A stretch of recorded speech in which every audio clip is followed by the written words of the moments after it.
How would you change the world if you had the power? The power to revolutionize healthcare, education, and save our environment, enabled by artificial intelligence. In 48 hours, with interdisciplinary teams, with no coding skills required, you have this power. We challenge you to be the next world changer.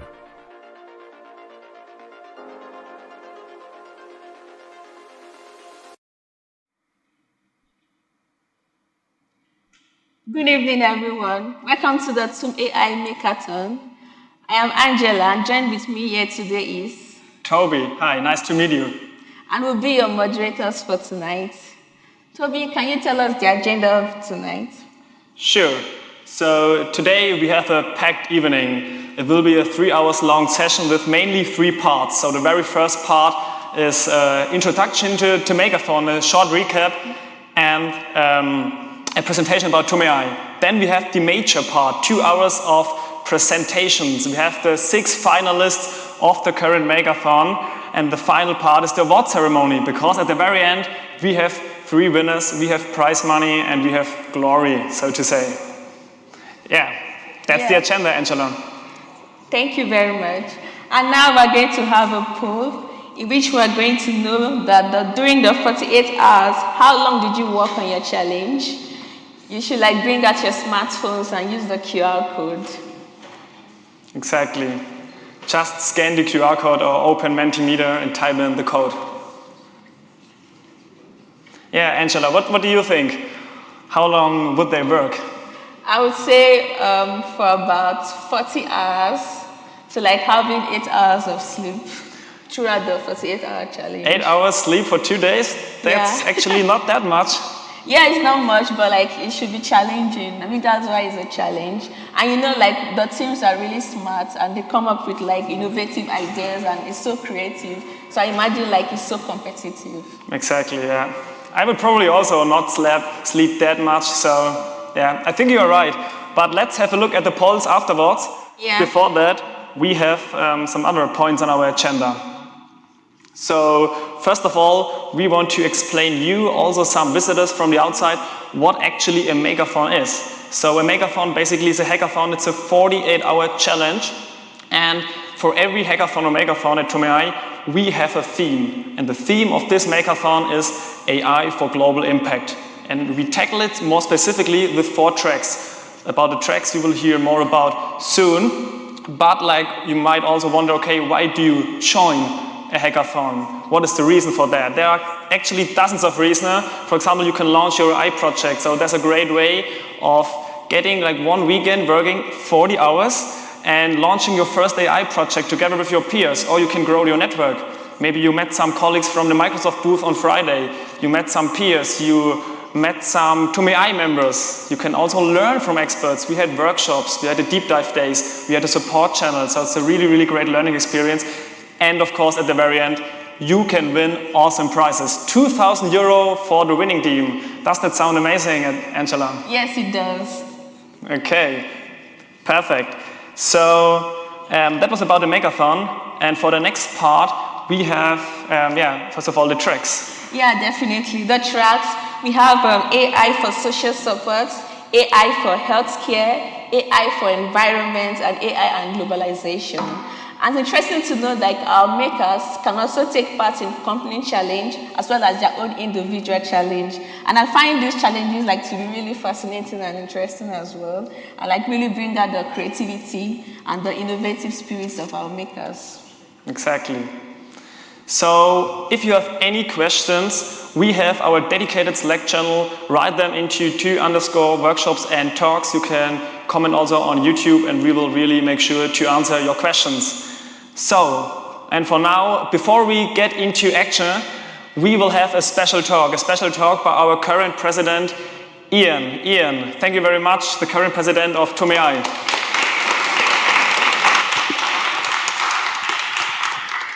Thank you very much for that introduction. So I want to give you guys a little bit of information about what TUM.ai is and what we're trying to do.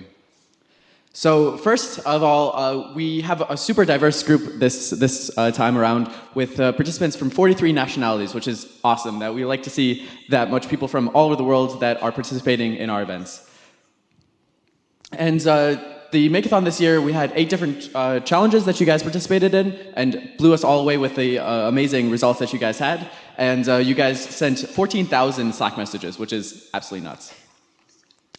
So why TUM.ai? Why do we do this Makeathon? What are we trying to accomplish? So for us, we really want to bridge the gap between what you guys learn in your studies on campus and what can actually be done in industry and in the ecosystem of Munich and the world. And we really want to include you guys in shaping what AI is. And we try to support you guys on that journey with our amazing events. So in order to do that, we have 4 signature projects. The first one is something that you guys should all be very familiar with. It's the Makeathon, and that is really to sort of get everyone involved and see what you can come up with in 48 hours. And the next one is our industry projects. And the industry projects are a way for you guys to actually connect with real companies and NGOs to come up with a solution to a problem that actually exists in industry. So it's a little bit similar to the Makeathon in that you're working on a problem, but this one is spanned over 10 weeks rather than 48 hours and is about 15 hours per week. And you guys partner with companies like Infineon and Roland Berger, as well as nonprofits in the environmental and medical space to come up with solutions to real life problems. So you can actually see how AI is used in the real world, which I think is really fascinating and a great experience. Besides that, we also have the AI Academy, which we're launching this year in November and December, where you guys have the opportunity to actually get hands-on experience in AI. And we have workshops and speakers from industry on topics like object detection, NLP, reinforcement learning, and lots more. And that really can give you guys more of a hands-on and first sort of look at how you can use AI in general. And that's also open to anyone, so any of you guys who want to participate, it's every Wednesday from 6 p.m. during November and December. So please join us for that. And you don't really need much AI experience, we just ask that you have a little bit of Python experience just so that you can actually dive in and work on the projects that we have there. And finally, we have the TUM.ai E-Labs, which we're launching this year for the first time. And for all of you guys, how many of you guys actually think you had enough time to do everything that you could possibly do on your projects? I think not very many of you, because 48 hours really isn't enough to actually save the world. And so we want to allow you guys to have the opportunity to work on this project or another project for a span of 3 months rather than just 48 hours.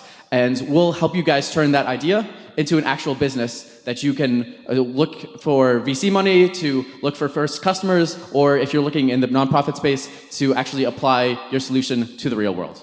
And so it's a 3-month-long program. We connect you with amazing industry partners and sponsors and VCs like 10X and IBM, and give you all the tools that you need to go from where you guys are today into something that is actually finished and ready, and you can explode onto the world with your amazing solutions. So the applications for that actually end tomorrow evening. So if you're interested in that, please scan the QR code, or we also sent out something on Slack, so you can join that way. Then finally, TUM.ai. We're an incredibly diverse group from 125 members from 36 different studies and fields of background. So even if you're not a computer science or informatica, please consider joining us as well. We have people from the medical field, from business, from law, from everywhere. And we really want to connect anyone who's interested in shaping the AI space. So please join us in TUM.ai, and we'd be happy to have you. Thank you, Ian. Thank you very much, Ian.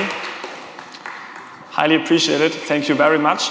So this was all about TUM.ai, so if you're interested, please make sure to join TUM.ai. The application phase is open right now. But for now, I think, Angela, let's have a look at the poll before we get into action, what the results are of the poll. So during the 48 hours, how long did you work on your challenge? So some actually only worked 1 hour.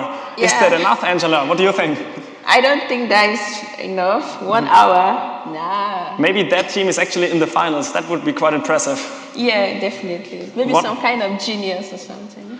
But you were right, like 40 hours is quite a lot, meaning like on average 4 hours per night. So that's quite, not that much of a sleep, I would say. Yes, definitely. And I can see 70 hours. How is that even possible, Toby? You tell me, Angela. I don't know. Oh. But I would say these are interesting insights, but without any further ado, let's go to the jury members. So today with us, we have actually 5 special jury members, very, very experienced jury members from the industry. And yeah, Angela, what is about our first jury member? Yeah, our first jury member is Akron Namashe. Akron is the co-founder of GDEXA, the Global Digital Excellence Association, and as well, he's the data and AI lead at Microsoft. Hi, Akron. Hello, guys. So the second one we have with us today here, Alexander Mojado. Alexander was a data scientist at the Max Planck Society. He was also at CDTM as some of our peers and is right now a senior AI engineer at Applied AI. Hello, Alexander.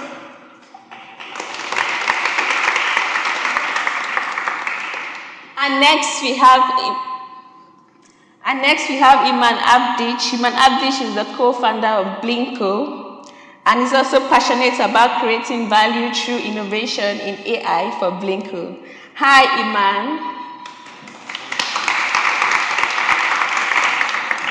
Our next jury member is Johan Hagara. Johan Hagara was a machine learning engineer at Audering. He did his PhD in the field of social computing and is right now a cloud solution architect at Microsoft. Hello, Johan. Hello. Wow, really interesting jury members. And now we have Ahmed Moshrafa.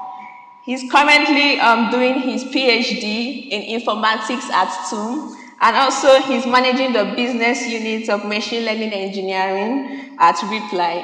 Hi, Ahmed.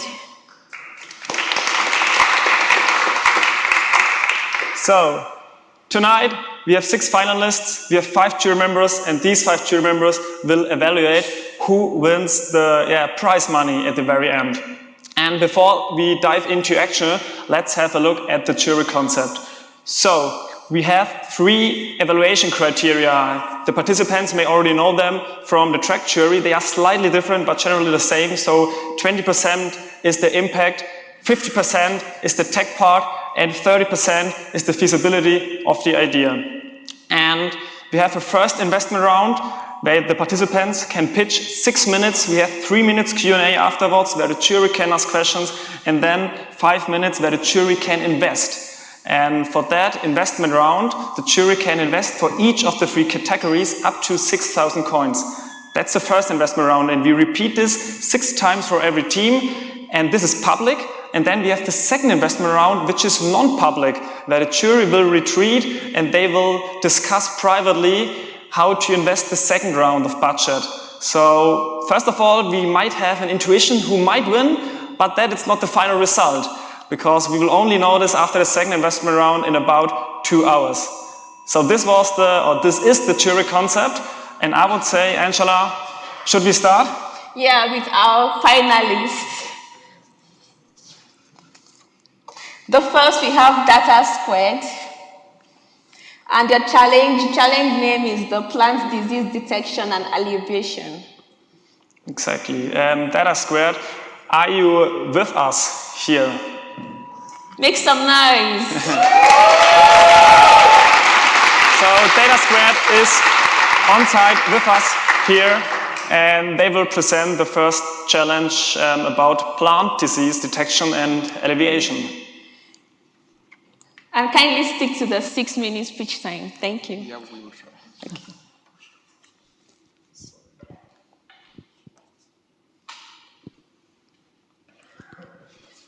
You can activate it already? Yes.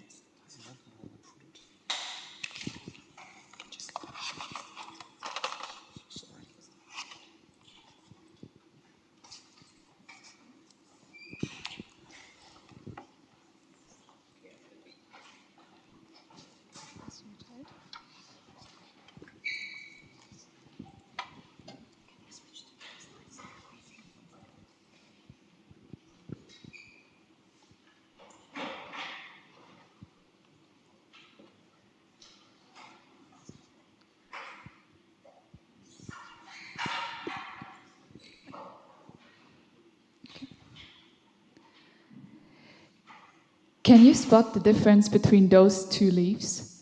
No? You don't know which of these is healthy and which is not? Well, then you face the same problem those farmers in Ghana do. And if you don't know which of these plants could kill you if you don't use pesticides, well, the only thing you can do is to use pesticides on both of them if they look suspicious. And that's what they are doing right now. So we try to face this issue by providing an app which is very easy to use, native, and provides hands-on recommendations for all farmers in Ghana who are farming tomatoes or cocoa, and tell them what to do and how to move on with their farms. These 1.7 million farmers in Ghana are facing many of the same issues. The main issues are that they are very poorly educated in what they are doing, so they cannot. Sorry. Okay. This will lead to a spread of diseases in their farming, and the spread of diseases is actually obviously lower their income. As the income gets lower, they are trying to act against that. As they act against that, they will spraying a lot of pesticides, non-target, on their fields. This will just lead to even lower harvesting and just support this problem, and the problem just gets worse and worse. How can tech help with that? Our solution is an app which has two main parts. One of it is it detects the disease. That is done by a computer vision model. So you take the app, scan the plant, and it tells you if it's healthy or not, and when it's not healthy, which disease it's facing. Second part is a knowledge base. We are supporting the farmers what they can do about the disease. So the steps are the following. We will provide the app to 1.7 million farmers in Ghana. This will reduce the abuse of pesticides as they now know how to alternatively act on the diseases. This will reduce the need for importing plants from other countries, which will lower then the emissions. And this will obviously help Ghana to reach their SDG goals in the social as well as in the environmental part. Now let's dive deeper into the tech. So we provided an approach which works as the following shows. You just scan the plant. In this way, it's a tomato plant. And then our app tells you what to do. It tells in TUM.ai, their local language. So you don't have to know any English. And it has videos that show you exactly what you have to do, like spreading the tomatoes further apart or not watering them in the morning. Otherwise, if the algorithm does not detect any disease, it shows you that you can just move on the way you're doing. Obviously, we want to get everyone involved. Therefore, we ensure our app is accessible to everyone. We are using UI improvements as a big button, very many symbols, very less text for low vision people. Our app is free to use with very low budget hardware, which is another point. Then they can only speak TUI, which is their local language. So our app is fully translated into this language. And we have a voiceover where we can help out people who can't read. Another issue is no connectivity. They have no network.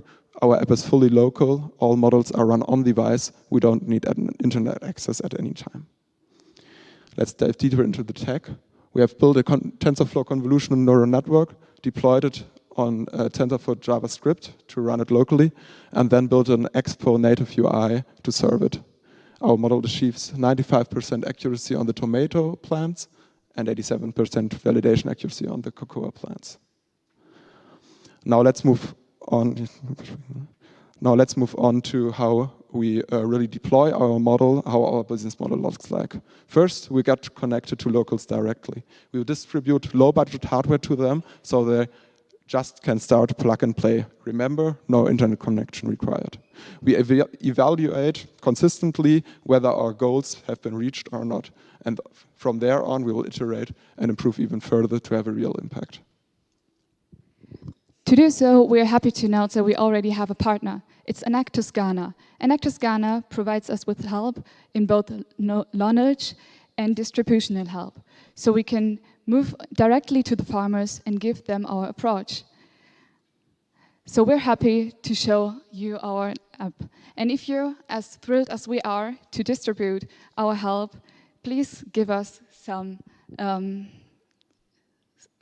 money for our app in the end, some sponsorship. Thank you so much for listening. Thank you. Thank you very, very much.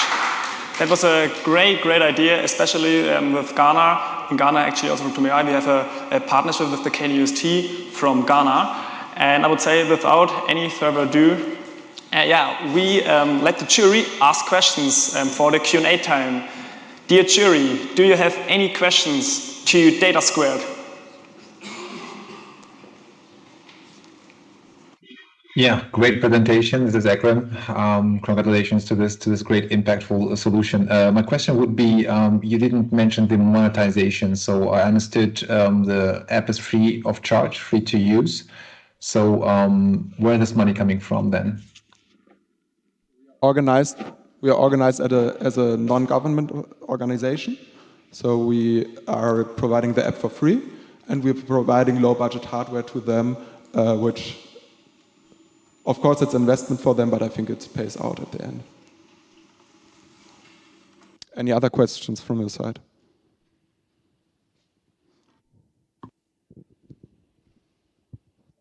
Yeah, very cool solution. Thanks a lot for your presentation. It was pretty great.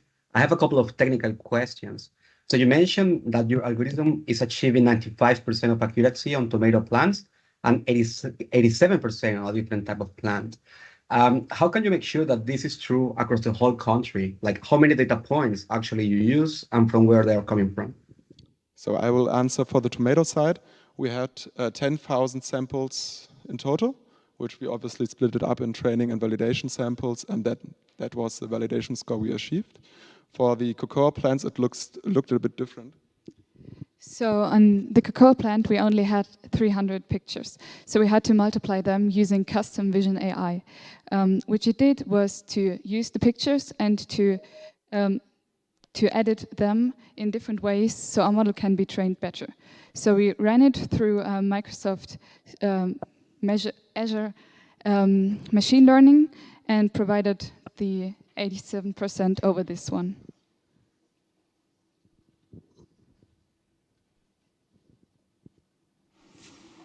Any other questions from your side?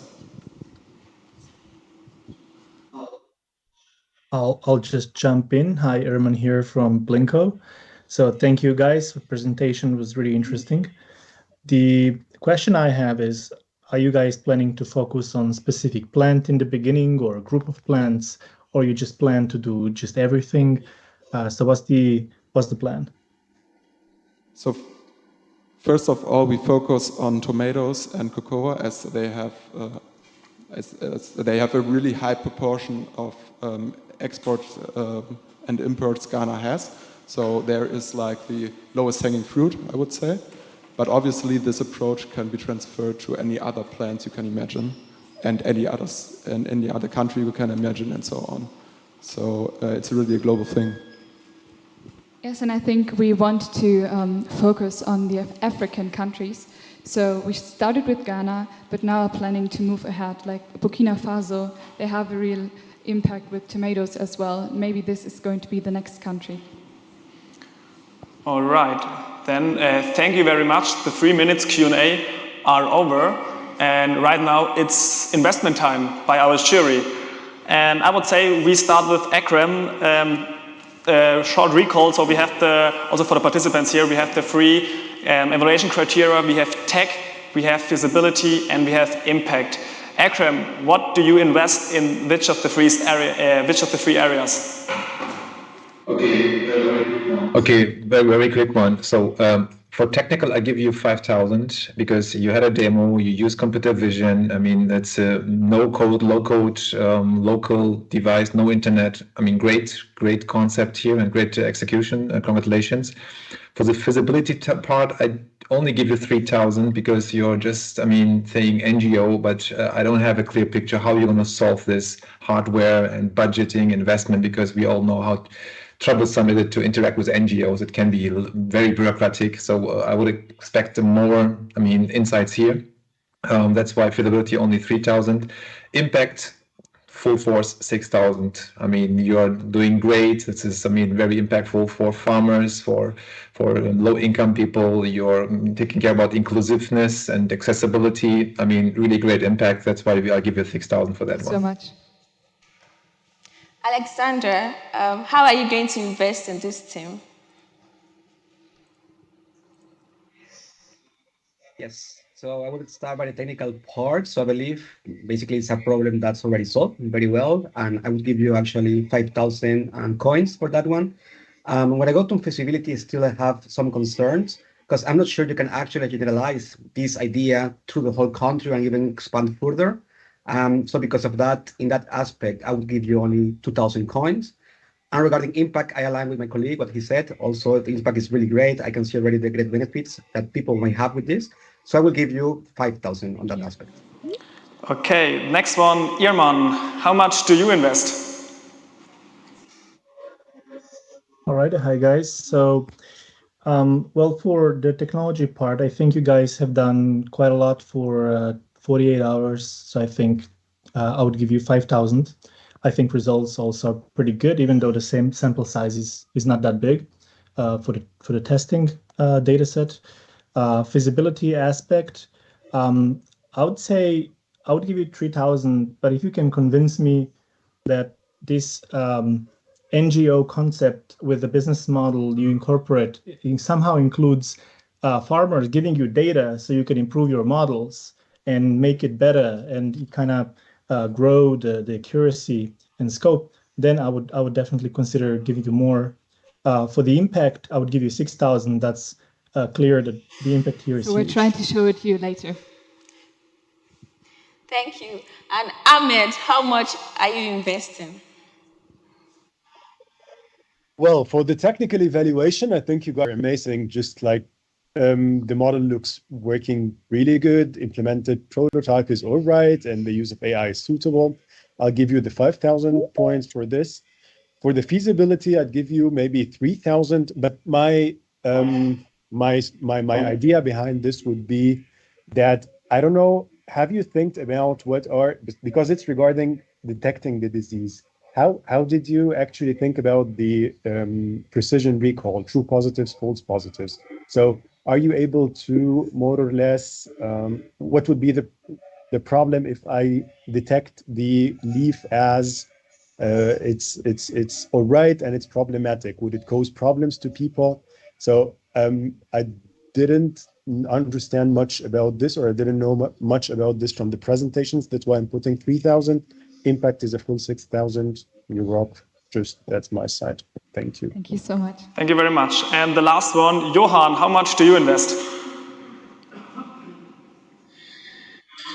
Hello, thank you for giving me the opportunity to say something about this as well. So, as the others already mentioned, I find the technical evaluation quite well done. So the model is evaluated, there is a prototype, and this one overall looks technically quite realistic and usable. So everything more or less is in place, I would say.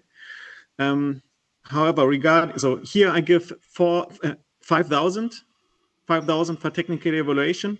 Feasibility of the idea, I would give 3,000. I would give 3,000 because to me it is not fully clear how the measuring of the adoption would be done. It is not clear which problems would occur in the field during production. When farmers would be using the software, it is not clear how it is measured that they can actually use it and that it is actually working well, or how it is not working well and how adoption could be increased. So this must be incorporated into the process overall. That would be the agile methodology. So as this is not fully clear to me, I would only give 3,000 on feasibility of the idea. The last point is impact. Impact, I would say, is the most impressive one. So the KPIs for the actual positive impact are very well defined initially. So could not be done better, I would say. So I would just give 6,000 on this one. Thank you so much. All right, thank you very much, Team Data Squared.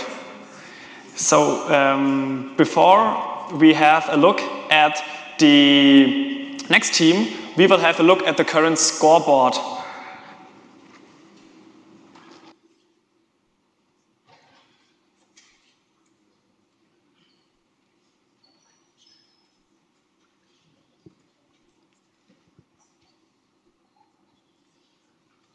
So do we see the current scoreboard?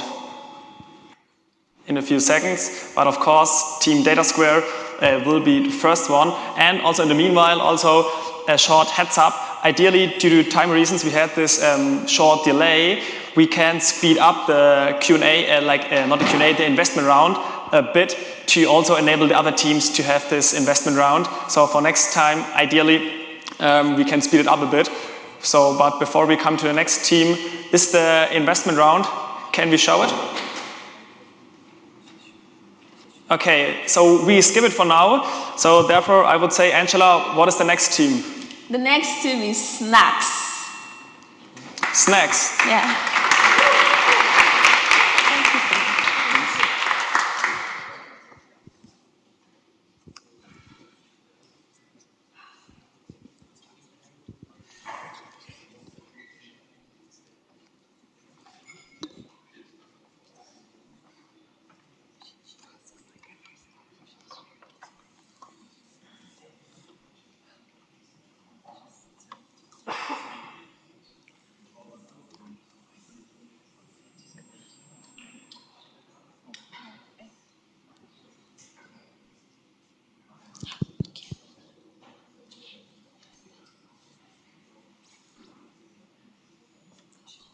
Okay. Yeah. Sorry. Hello. Guys, you don't have to disconnect. You don't have to disconnect. You can just, yeah.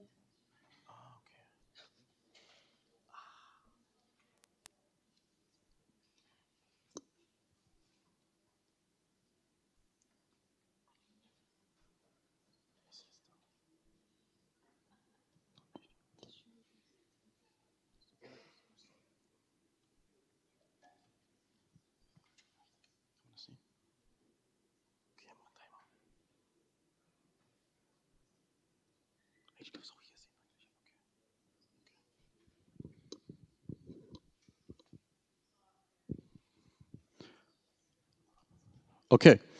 The regions you can see here, which are highlighted red, are all the regions around the world which have a high body mass index or a high blood pressure as one of the leading risk factors of populational health.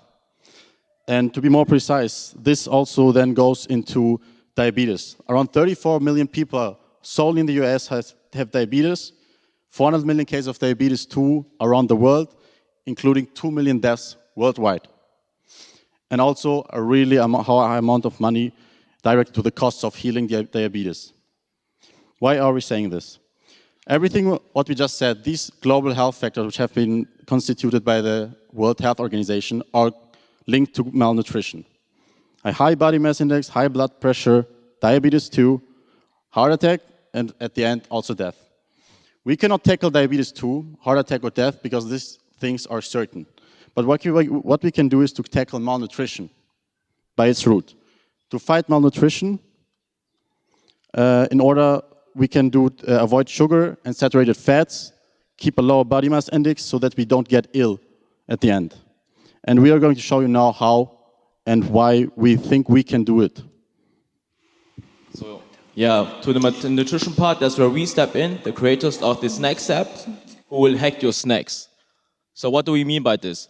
So for our users, basically everyone with a functioning smartphone will provide an app which he can keep track on his groceries on the run, which means with a simple flick of the hand, he can take a picture of his groceries and get a real-time feedback of all the essential micro values, such as calories, fats, and proteins, which are the most major part in every nutrition. But also the risk factors, which like Varun said, like the saturated fats and the sugar, are going to be accounted for. And this is where our built-in data system kicks in. So he basically provides the user with healthy alternatives for a healthy lifestyle. But I know what you want. I mean, you don't want any talk. You want to see what we made it. So let's check the app out. Okay, so we wanted a simple and intuitive user interface that everyone could use. Just one time when the user enters the app first, they enter their details with which we calculate their calorific needs. Then it goes directly into the camera screen where all the objects all the items in the user's grocery is scanned, their calorie and other nutritional information is counted, and we graph it. We can even see what percentage of their recommended daily allowance is used and is not used. And based on our AI system, we would in future show tips on whether to show this or that, or you can exchange something unhealthy for something healthy. Yeah. Okay, so now let me explain the computer vision part. So to enable real-time on-device object detection performance, we use TensorFlow Lite model, pre-trained model. The model are trained on COCO dataset, which can only predict 10 type of food. So we find some other dataset online that has more food item inside, and then fine-tune the network on it. But we realized that it don't have good enough performance on our object, so we make some photo and try to expand our dataset. But in order to avoid like manually labeling all the image that we make, we train Microsoft Azure Auto ML model, a very strong teacher model, and let this teacher model to train our model. So we just need to label a few image and to train the Auto ML model. And this is the result that we get. And as you can see on the app demo, this is like a real-time on-device object detection. So that's the present, and you also heard about the past, but now let's talk about the outlook, because the future is looking bright, because we're looking at two different paths. One of them is the collaboration with grocery shops, for example, Rewe, with which we can even further our data sets, and also for our client, we can also provide him with a first-comer advantage, which means that he can promote a healthy lifestyle and also fight against obesity and diabetes directly. The other way is the collaboration with doctors, which means that they can help us to customize more advanced user profiles, which are tailored to each patient's health situation. This will also improve the algorithm and make it even more personalized and healthier in regards for food alternatives. In the end, conclusively, we are looking at an even more improved model, an even better UI experience for our users, and a better recommendation system for your groceries. So thank you for your attention, and any questions? Thank you, Team Snacks. And now to the jury for the question and answer. Any questions for Team Snacks?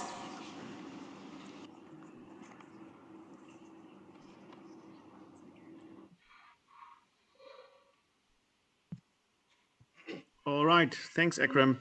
My question would be on the market for health nutrition.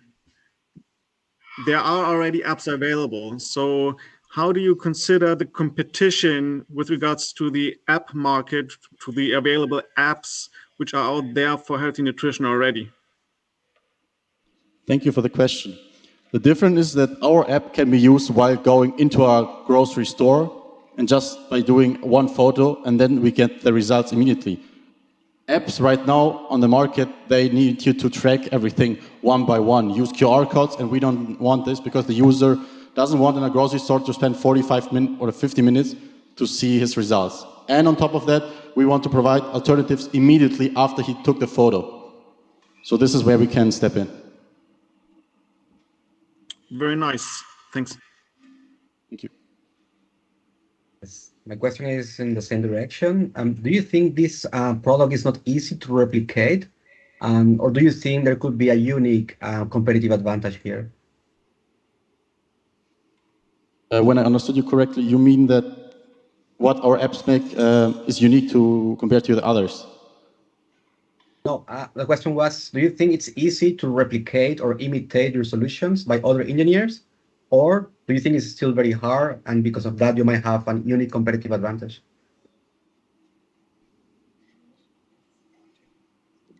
Yeah, I think when we collaborate with the supermarket and we can get a lot of image from their website, or they have the image, and then we can further train our network on this image, so it will work well on the supermarket item. Thank you. Okay, I'll go next. So thanks again for the presentation. First of all, just to clarify, are you selling to the end user, or are you trying to sell to Rewe and doctors?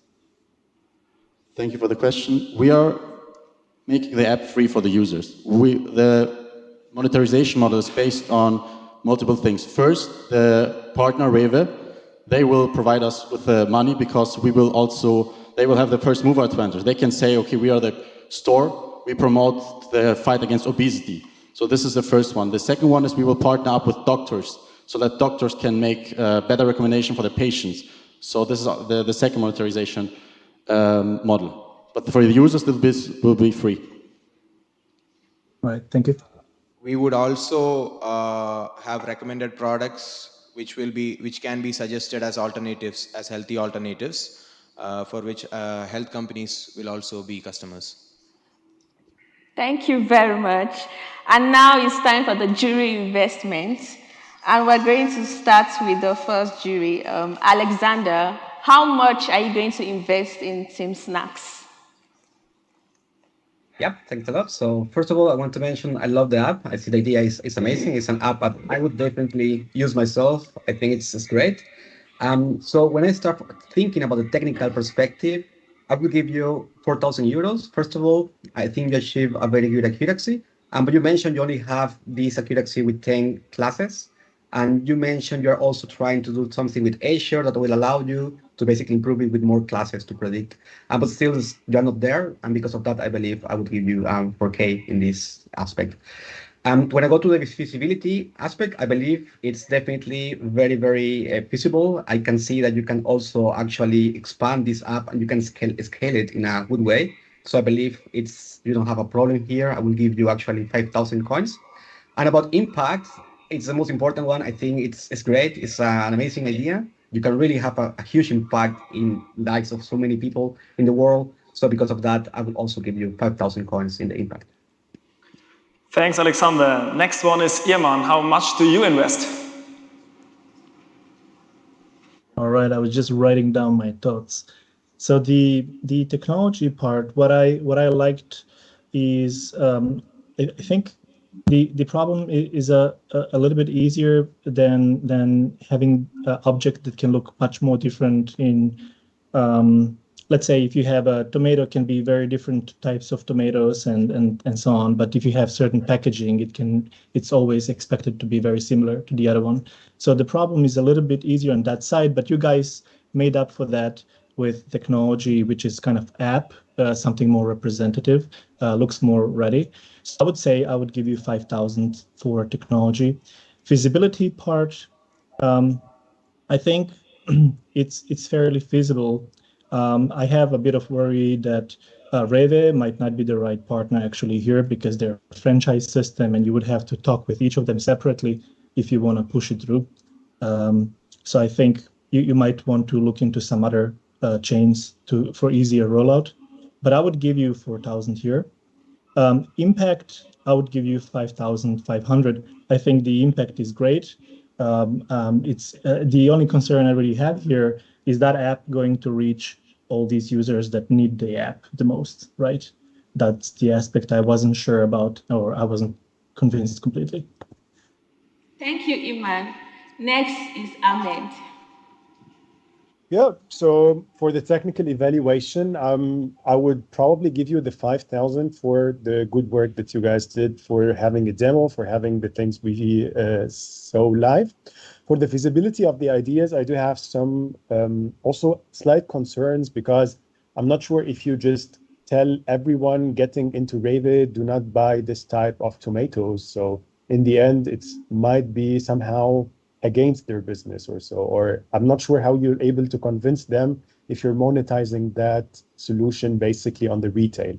So I'll stick to 3,000 for their impact. I mean, I would give you the full 6,000 for it. Thank you very much. All right, thanks. Next one, Johan. Yeah.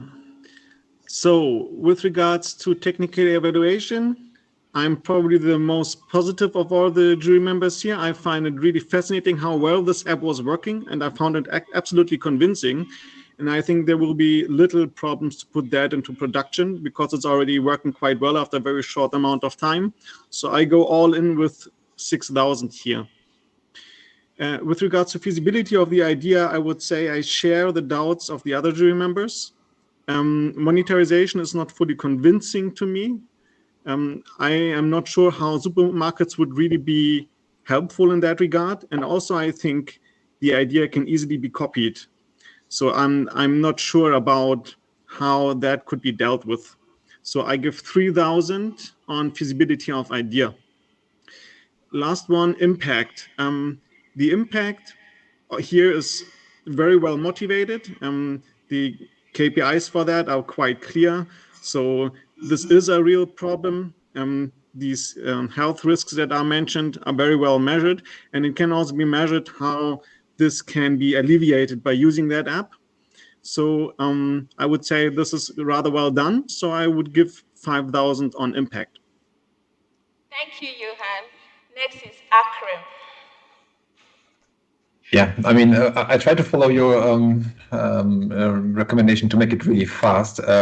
Technical, I'm a little bit critical. I thought a lot of those, apps already. I know there's training data available. That's why I'm only giving you 3,000 for the technical one, even though I like the demo. Feasibility, I'm quite skeptical. You might know. It's Revit will sell less. The doctors get less patient. The pharmacy will sell less. Treatment. So it's a very, very complex environment. So I was expecting a little bit more problem solving on that angle. That's why feasibility only 2,000. But I like the impact. Obviously, you're tackling death. You're tackling the health of people, of many, many people. That's why I give you 4,000 for the impact. We want to mention that with the recommendation system, we would be recommending other products instead. So it's never like, don't take something, take this instead. So always the supermarket is never at a loss because the healthy alternative may be even more profitable than the unhealthy one. Thank you. Okay, then thank you very, very much for the jury investment and for the team snacks. Give a round of applause. Okay, thank you very much. So, Angela, I would say we have a look at the current ranking. So let's have a look.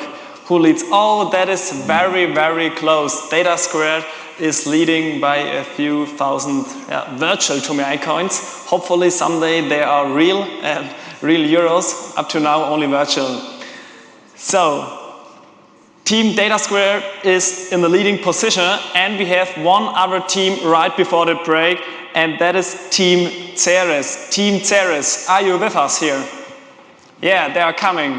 Applause for Team Ceres.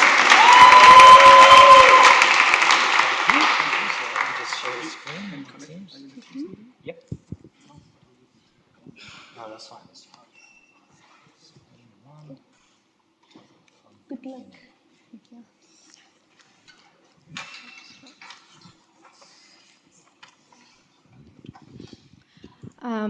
Hello, and we are Team Ceres, and I'd like to start with our unique value proposition of our artificial intelligence personalized application for healthcare and its support in personal health management and underpin economic growth and prosperity. And let's go deep in our main problem. So, after the COVID-19 started, each year poor health costs the European economy an average about 2.7 trillion euros, or it's equivalent to 15% of European GDP, or it's even equivalent to 5,000 euros per one person. And the solution is to use artificial intelligence for healthcare and how our application works. So we collect the data from some kind of variable, for example, it's fitness tracker, and then our personalized healthcare application uses to process the data with artificial intelligence, and after that, the chosen pet of our user gives our user some kind of predictive analysis and actually the list of advices. And here you can see the user experience. So our user interacts not with a large amount of data like on some kind of fitness tracker app. He just interacts with a huge pet, which he can choose. In this particular case, it's a cat. And the cat just gives a list of some kind of advices for a person what he could do on a particular day to remain healthy. And we are working with B2B and B2C markets, and here you can see the user representatives from different of these markets. So the first one is from B2C markets, is Maria, and she has her pain points and her goals, and she really loves the serious healthcare application because it gives her just interaction with a cute animal such as cat, and she doesn't have to deal with a large amount of data. She just watches the advices from the cat on one particular day, and if she follows it, then she remain more healthier than she could be. And the second representative is a representative of B2B market, and it's Jakub, and he's of a software company, and he's happy to use our application due to the fact that it helps his employees to stay healthy, and due to this fact, his company gain more profits than it could be without this application. And here you can see how our application actually works by this scheme. And firstly, we analyze the personalized data from some kind of variable. After that, the artificial intelligence analyzes it. And after that, we give the user the predictive analysis. And the cute pet gives the user behavioral advice. And if the user follows it, then he would remain healthier. Thank you. And I will be speaking about the technical aspects of our task. So our task was to track the resting heart rate of users based on the wearable data, as Anna mentioned. And we would like to detect anomalies in this data because most recent research has found that such anomalies occur even before symptoms show up in people sick with respiratory diseases like COVID, for example. And there are two types of models using AI that we found based on our research. First, there are deterministic models and learning models. An example for such a deterministic model would be a finite state machine that monitors the heart rate. Such models are handcrafted and they can be used for the whole population.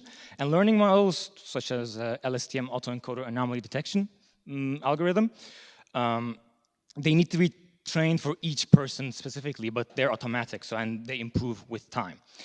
So there are a couple of problems associated with both of these approaches.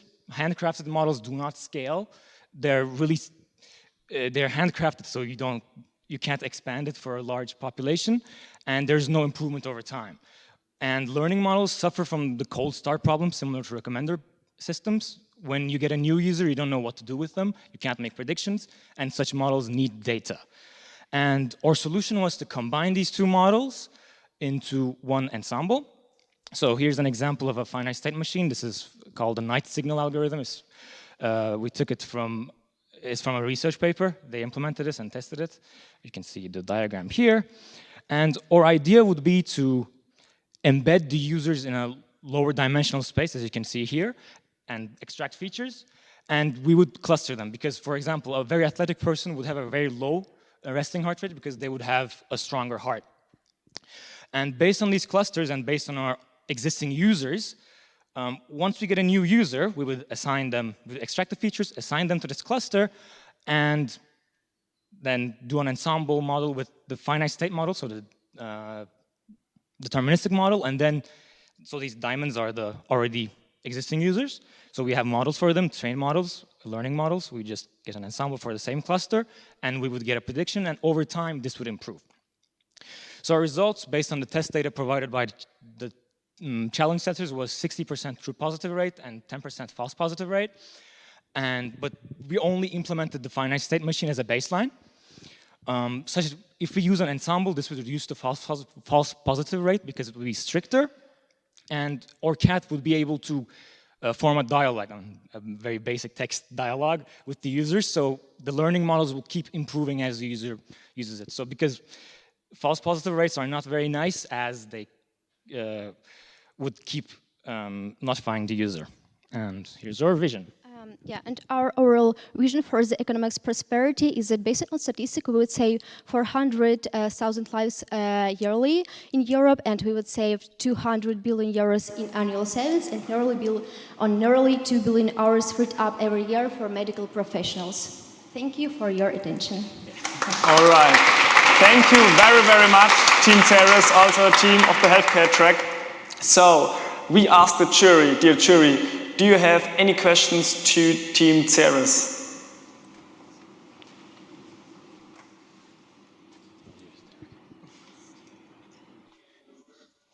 Maybe I can go first. So thanks a lot for the presentation. I'm a big fan of variables and embeddables. So my question, or rather, yeah, maybe a question really, and I may have some recommendations later. So you have two user profiles, and even those two profiles are really broad. So what I worry about is that you basically have to build two different products because they're so different users. And I would recommend perhaps, or ask you, why didn't you focus, for instance, to kids? So you have a little pet and smiles and gives you some nice recommendations. Why, or have you thought about focusing on kids and narrowing down your user group? Because the one you have right now, I think it's a little bit broad. We thought that it would be accessible to a big population if we have a cute animal of your own choosing that would have a dialogue with you. And our main idea was to help businesses avoid the spread of diseases in their companies, for example. So we could... Yeah, and also not only for kids, but for like every user, it's kind of hard every time to interact with large amounts of data. After work and after a user is really tired, he just wants to interact with some kind of cute animal and he just wants to relax, for example. And of course, if an employee would interact with some kind of cute animal during his work, etc., then he would be more happy if he gets more and more amount of data. Yeah, and it's like probably not very nice to get, oh, you're gonna be sick alerts. So the cat or the animal kind of gamifies it and makes it more acceptable, in our opinion. Thank you.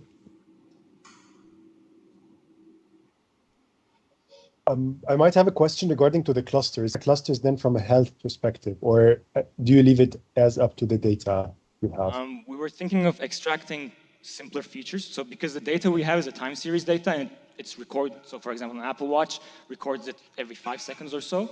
So we basically would extract features manually engineered, or we didn't have the time to implement such a clustering algorithm. But for example, a mean heart rate over the past week, or the median heart rate could be used to cluster with the steps as well, also with step data. So we'd be engineering features, basically.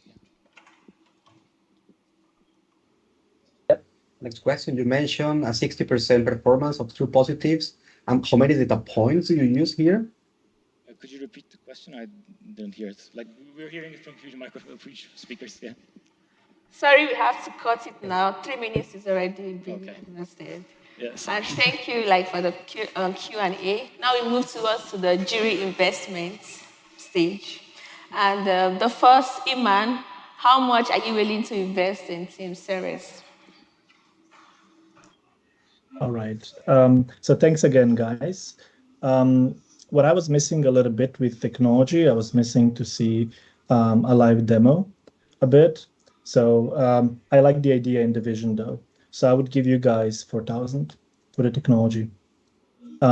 Feasibility, I think it's quite a challenge, to be frank. I worry that this is going to be a medical product. I worry that you're going to have to, if tracking at work is not that simple. So I worry you're going to run into trouble there when you want to deploy it in real world. So I would give you 3,000. And for the impact, I like the idea, but I think you guys focused a little bit too broad, in my opinion. So if you could convince me that you can narrow this down and focus on a specific segment where the barrier is lower to enter, I would consider giving you more than 5,000, but this time I would give you 5,000. All right, thank you very much, Irman. Next one in the row, Ahmed. So from the technical evaluation perspective, I'd also go with the 4,000. I understand it's a broader problem or a bigger problem in that perspective, but I also like to see how mature or how well working is the implemented prototype or the AI model that we do have right now. Regarding the feasibility of the idea, I would go with a 3,000 because, well, I'm also not sure how would the technology aspect connect to the domain knowledge from the health-based systems. So that would be my skeptical other side. And for the impact, I would go with the 5,000 then. Thank you very much, Ahmed. Next one, Johan. To technical evaluation, I also have some doubts about this. On the one hand, LSTM RNNs are obviously one of the right solutions, and also the way you would bootstrap the model, I would say, goes into the right direction. So that's fine from this perspective. However, there is no demo that has been shown. Also, it is not clear how the given model would be normalizing to the diversity of context, the diversity of data that would actually appear in the real world scenarios. So yes, due to many open questions, I would only give 3,000 on technical evaluation.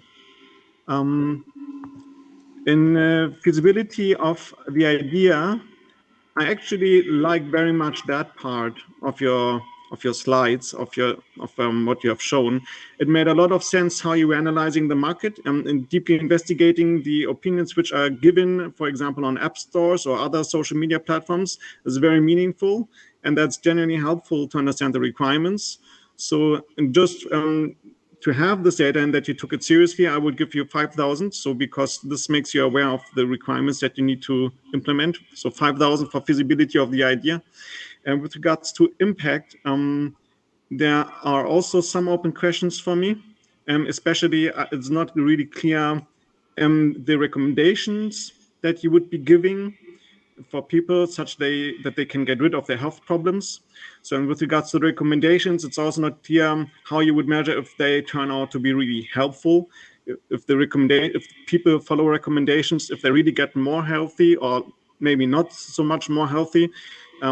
Since that's not really made clear, I would only give 3,000 on impact. All right, thank you, Johan. Next one, Akron. Yep, I make it again fast. Technical, even though no demo, I like the algorithm part, but you spend an unfortunate lot of time for that one, for technical piece, the graph and so on and so forth. It was almost half of your demo, but however, 4,000 for the technical part. And unfortunately, since you didn't have time to show the business model, the uniqueness, the competition, and so on and so forth, because almost everyone is varying and getting recommendations, I only can give you only 1,000 for feasibility, unfortunately. I really missed that part, and I think you didn't have that much time at the end.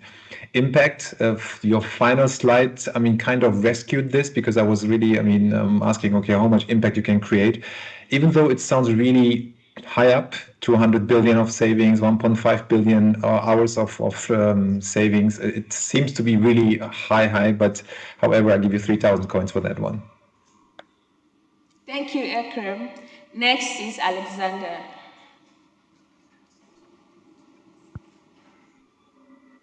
Thanks a lot for your very nice presentation. So I like very much the idea. And in particular, what you mentioned, you want to embed the user into a lower dimensional space. I find it very fascinating. I think it's a good approach. However, still what I'm missing still is a working prototype. And in addition, for me, it was not clear how you go for the time series that you capture from the devices to extract the features that you want to use for do the clustering. So because of that, I would give you 3,500 in the technical aspect. Then about feasibility, I think it's a good idea, but I find it a bit complex to transfer this to the real world with high accuracy, as this connection between the time series and the cluster wasn't clear for me. And also aspects about the feasibility of the business model were not that much mentioned. And because of that, I will give you 4,000. And lastly, about impact, I think it's an innovative idea. I like the method very much, but also I'm wondering how good the recommendations can be and how unique this product could be. It's not that clear for me, and because of that, I will give you 3,500 All in right. impact. Thank you very much, Alexander. And this means the investment part is over. So first of all, thank you very much to Team Ceres. Thank you. So Angela, I would say we have a look all together at the current ranking. Yeah. So we will have a look at the current ranking, and Team Data Squared is still in the lead position. But as you know, we still have the second investment round, so nothing is decided yet. This just gives an indicator. And what do we do next, Angela? I think we should have a break, 10 minutes break, and then simply like refreshing up, and then we come back after that. Exactly. So we will have a 10 minutes break. You can breathe some fresh air. And we will see each other again in 10 minutes for the second round of the investments and for the second part of the TUM.ai Makeathon final. See you.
Hello all together. We are back for the second part of the finals.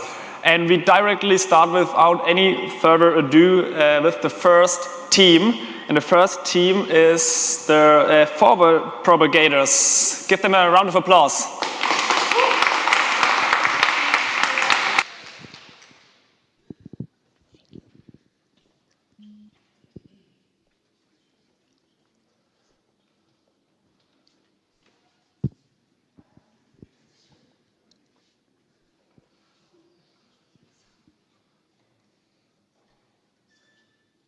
Is it on? We're sharing our screen. Yeah. Are we sharing? Yeah. But it's not yet, right? Okay. Are we in the correct link? I'm in the one day. That is the wrong meeting link. This is the conversation. This one, right? Yeah, this is the one I have. Warte, geh jetzt erstmal aus der anderen raus, sonst zerfickt es vielleicht. Weil du bist du, nee, das sind zwei offen. Nee, bist du nicht, du bist noch im anderen dran. Das ist ja der falsche. Okay, sorry. Ist gut. Here we go. Nice. Okay. Ja, jetzt müssen wir noch zugelassen werden. Okay.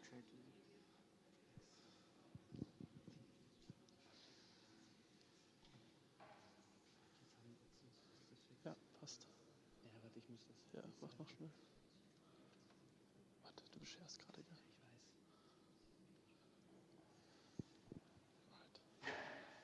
My father requires full-time care. A few years ago, he fell sick, and now my mother is investing all her time and energy to support him. We as a family try to ensure that he has the best quality of life.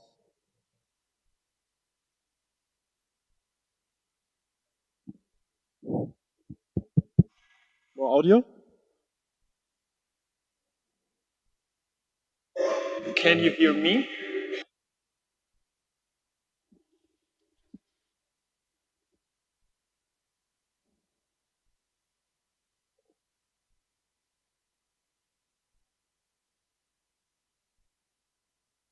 Can you hear us now? Is it working?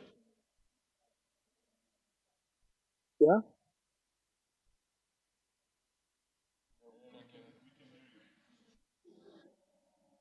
All right. I hope we're not on mute. Oh, we all know that. So then start again. Can they hear us now? Can you hear us now?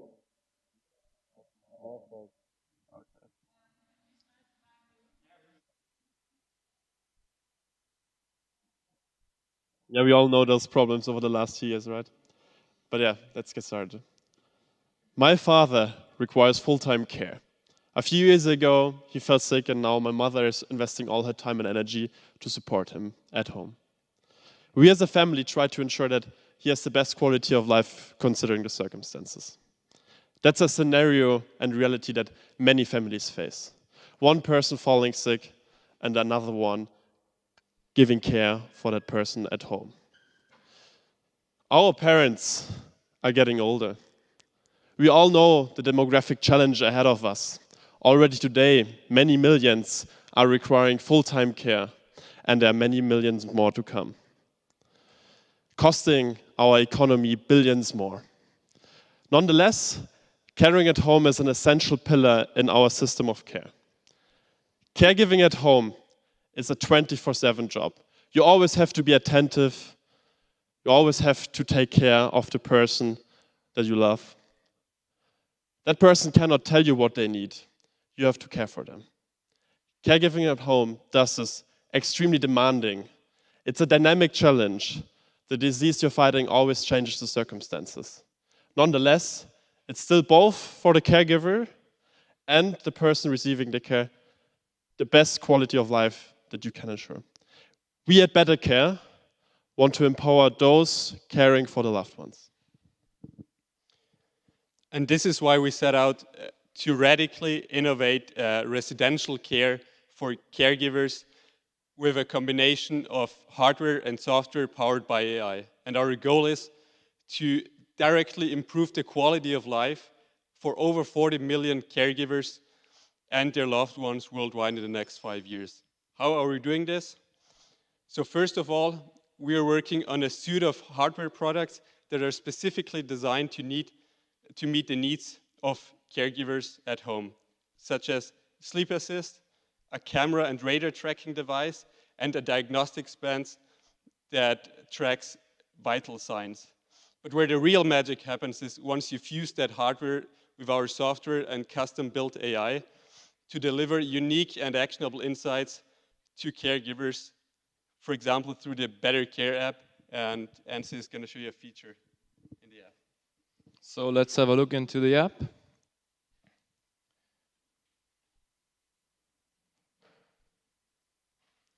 Here we see the app through the eyes of caregiver Maria. She's checking on her husband, who is still sleeping, and we see the recovery was insufficient. She can swipe to see advanced sleep data to get more information about him, and then can also click on the diagnostics button to see the sleep duration average over the last 7 days and the sleep from last night. Sleep last night was less than normal, less than average. So we can check the potential reasons here. The indoor temperature was 0.5 degrees more than usual, and the medication was 2 hours too late. Now she gets a notification, she clicks on the bell and sees, "Attention Maria, Lauritz is waking up." The sleep access camera suggests that you check on Lauritz. She clicks on the camera and sees the following video. All right, we can see Lauritz is waking up. This is a crucial point in time. We now want to show you how this works. Let's take a look under the hood. This is our AI pipeline.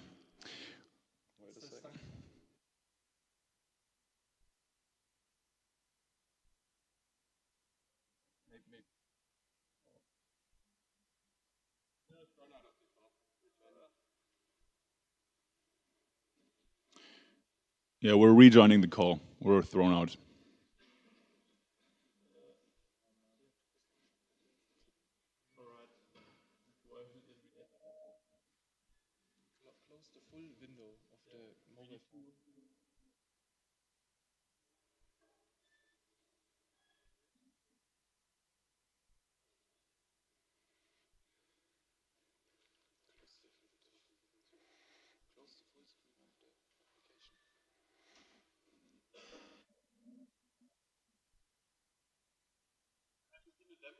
Have you seen the demo? Okay, so back to the demo. We see it through the eyes of Maria. Lauritz is still sleeping, her husband, and the recovery was insufficient. So she swipes and sees the advanced sleep data. To get a more overview over all diagnostics, she clicks here and sees the average sleep duration and the sleep last night. The sleep last night was less than normal due to a higher temperature and the medication was taken late. Now she gets a notification, clicks on it and sees Lauritz is waking up. She wants to check the sleep access camera by clicking on the camera symbol and sees the following video. All right, here we can see this very crucial point in time where Lauritz is waking up. This is a point in time that is dangerous sometimes because accidents can happen. So let's take a look under the hood. How are we detecting this? What we did over the last couple of days, or actually the last day, was collecting more than 300 different images from our classmates in different positions. We then took the raw camera input, put it through a segmentation layer, then did kinematic tracking on top of this, and then created a model that uses the spatial and geometric information that we took from these kinematic tracking model to detect poses. We did this by utilizing a random forest algorithm, and we finally had an accuracy of 93%, which is actually really reliable. All right, let's take a look at the business model. at the risk of being repetitive, obviously this is a huge and growing market, and we have a very clear plan on how we want to capture part of that value. Our differentiated approach of combining software and hardware in a subscription model and going directly to consumer is the first point of market entry, and subsequently we will also go via health providers in a B2B2C fashion. And with tiered pricing, we want to make sure to reach and impact the lives of as many caregivers as possible. Okay, thank you very much. The time is over, unfortunately. So this means we have 3 minutes Q&A for the final jury.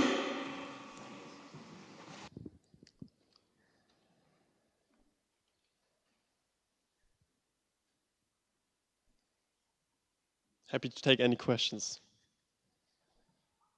I could start with a question then. So actually, yeah, really nice presentation, guys, first of all. But the second part to ask about is like, how do you convince the customer that he should buy your products and not any of the available Apple Watch, the normal cameras that we did put at home and so on and so forth instead? That's a good question. So of course there are those singular solutions, like one single health tracker like an Apple Watch. However, what's lacking is an integrated platform with the software and hardware. You can't expect from a person that's investing 100% of the time and energy in caring for the loved ones to be able and have the technical knowledge on how to integrate an Apple Watch, maybe a smart mattress, and then a smart camera in, like, for another platform like Apple Health. So that just doesn't work. It only works when it's like a one-and-all solution from one hand. That's how we will deliver the value here. Okay, thank you.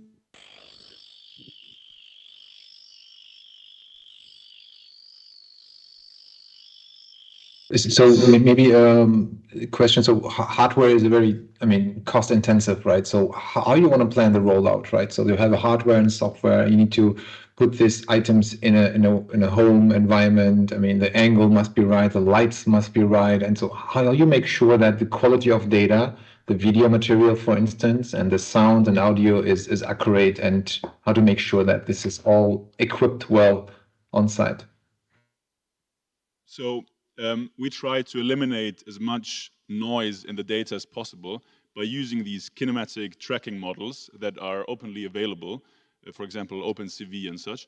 So we take these to basically take care of the tracking itself, and then we use the data from this to then make our final prediction. So it's, yeah, it makes prediction way easier. Thank you. Any other questions from the jury? We have 1 minute left. I think, Johan, you have your hand raised? Yes, exactly. My question would be this. I see that there are several components of this product. This is not just an app. Can you please describe which components you would need to provide as part of the product and how to integrate them? And further, maybe you can lay out which more opportunities you see for that in the future. Also a really good question. So the main component, of course, is the application, which is a caregiver-centric interface towards the whole platform. Then what we would suggest here, you could, based on a tier level, add multiple hardware features to that. The first one could be this camera, but you could also add like a health tracker and so on. We have to cut you, unfortunately. The 3 minutes of the Q&A are over, and we want to also appreciate the time here of everyone. Sorry for that, really sorry. But I would say we have the investment round of the jury, and as already said, I would suggest a really brief investment round to catch up the time we are like in delay. And let's start with Ahmed. All right, on a brief one, I would give 5,000 to the technical evaluation. I think you guys did a really good work out there also with the how to show the MVP and how to show the AI model and so on and so forth. So 5,000 over there. For the feasibility of the idea, I would go to 3,000 because I still think maybe if we can integrate the data from the available hardware it can bring the software in a more feasible condition in comparison with like forcing really the people to get the hardware on. I think it's going to be really challenging to do this and to market for it. For the impact, I would give the 6,000. I really like the impact and how would the idea occur. Thank you. Thank you so much, Ahmed. And now next is Johan. How much are you going to invest in this team? Sorry, who's next? Next is Johan. Johan. Yes. So I found the technical evaluation good. I think the model appeared to be accurate and advanced, and the demo was very compelling, I would say. The app was working, and the use of AI is definitely suitable. So I would go to 5,500 to this one. The feasibility of the idea, I would say the idea in principle is feasible. It is a complex product. I think you have an idea that it is involved, that there are many components involved. I would assume that you are able to manage these dependencies, but it's not clear how you would basically test that. So I would give 4,500 on this one. And with regards to the impact, I would say it is a very convincing problem. I would say it's one of the biggest problems we have for the mankind at the moment. Very old population, very hard to keep track of that and to be really caring for other people. So yeah, I think it's an urgent problem, and also it can be measured very well. So I would give you 6,000 on this one. All right, thanks, Johan. Next one, Akron. Great demo, great MVP, really compelling. I think a lot of USPs, technical, full 6,000. Congrats on that. Feasibility can be more improved because it's a very tough model to crack, hardware and software. That's why only 4,000 here. Impact, quite obvious, 5,000 for that one. Thank you, Akram. Next is Alexander. Thank you for your presentation very much. I like it. In particular, in technology, I think you are doing the best.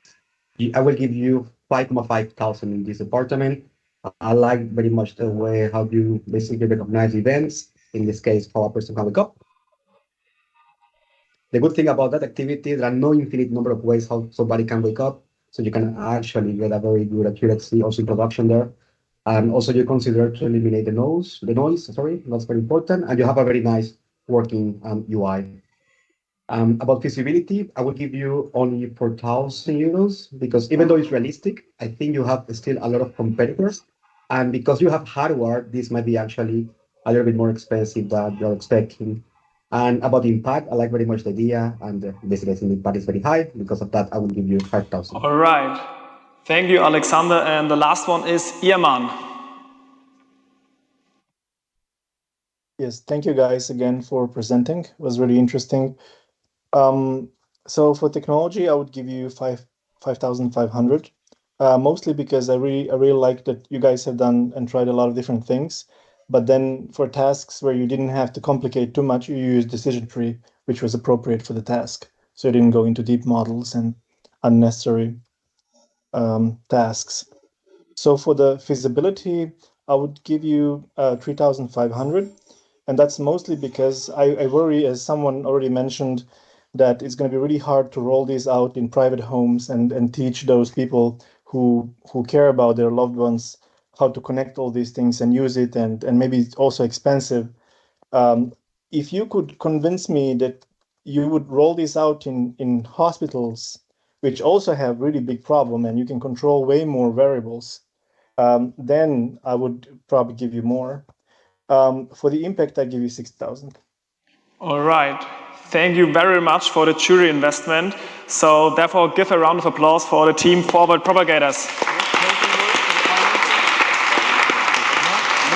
So Angela, I would say we have a look at the current ranking, which team is in the leading position, and the Forward Propagators took over the leading position. So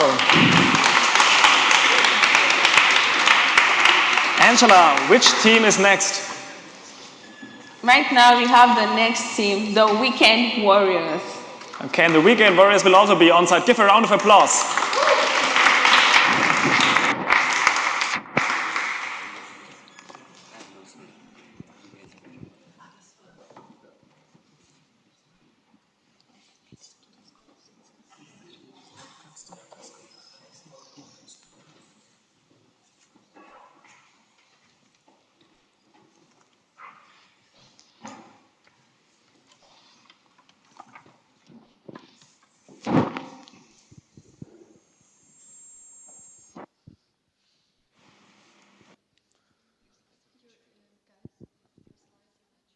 But I shared the slide.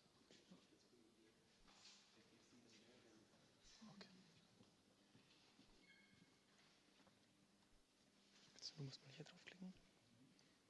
Klick mal. Jetzt werden wir blau raus. Ja, jetzt sieht man es hier perfekt.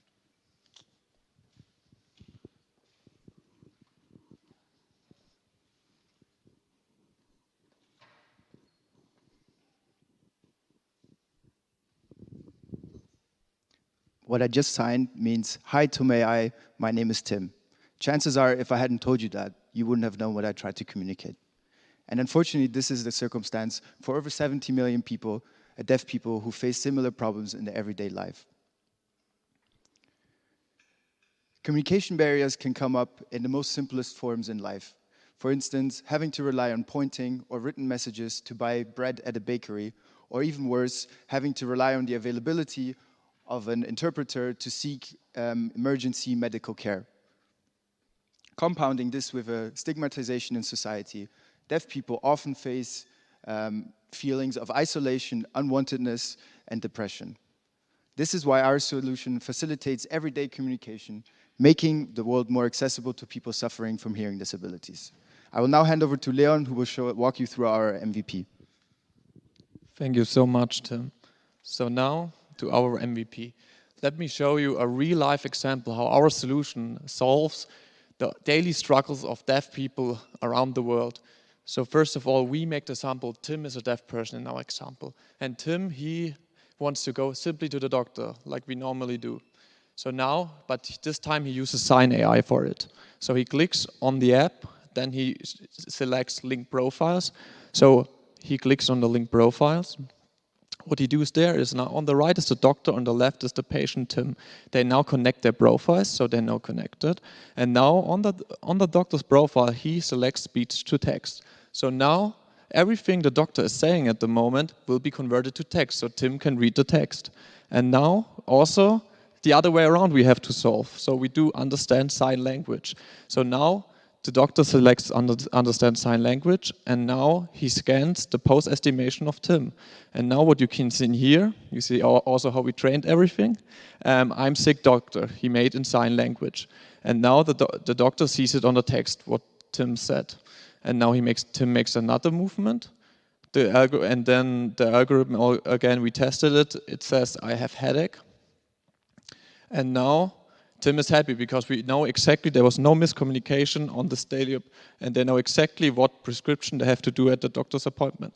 Something additionally pretty cool what we have is we can select the sign language profile, so can define different language profiles because there are 300 sign languages out there, and we can also customize the signs. So everybody can make his own cool own signs thanks to the neural network. Now, let's go to the technical magic behind all of that. I'm really proud of my team that we make all of this in only 48 hours and implemented all of that. First of all, our solution consists of two parts. First of all, a front end for pose estimation, then a back end for a classifier. We used a JavaScript web application to access the webcam and used a holistic pose estimation model to estimate the poses. With the TensorFlow Lite, we have the cool feature of having it real-time and on client side. And additionally, we also have everything deployed already on a web application.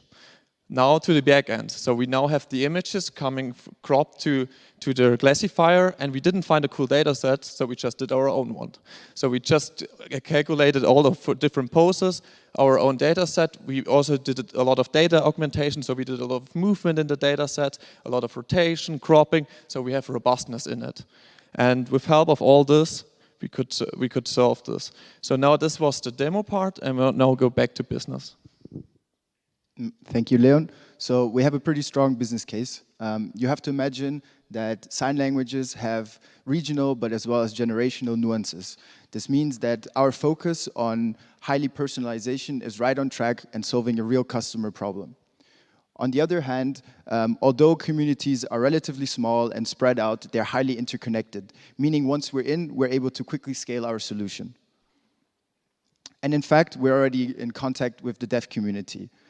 As you can see from the feedback from our good friend Maite, who told us that Sign AI will fundamentally change the life of her parents. As a team, we're also very well prepared, as we're able to leverage our educational background, from an entrepreneur background, as well as computer science background from the TUM ecosystem, and combine it with professional experience in Accenture, as well as from Klinikum Rechts der Isar. And this makes us prepared to achieve our vision of leveraging AI to create an equal and inclusive society. So please invest now and help us bridge communication between worlds.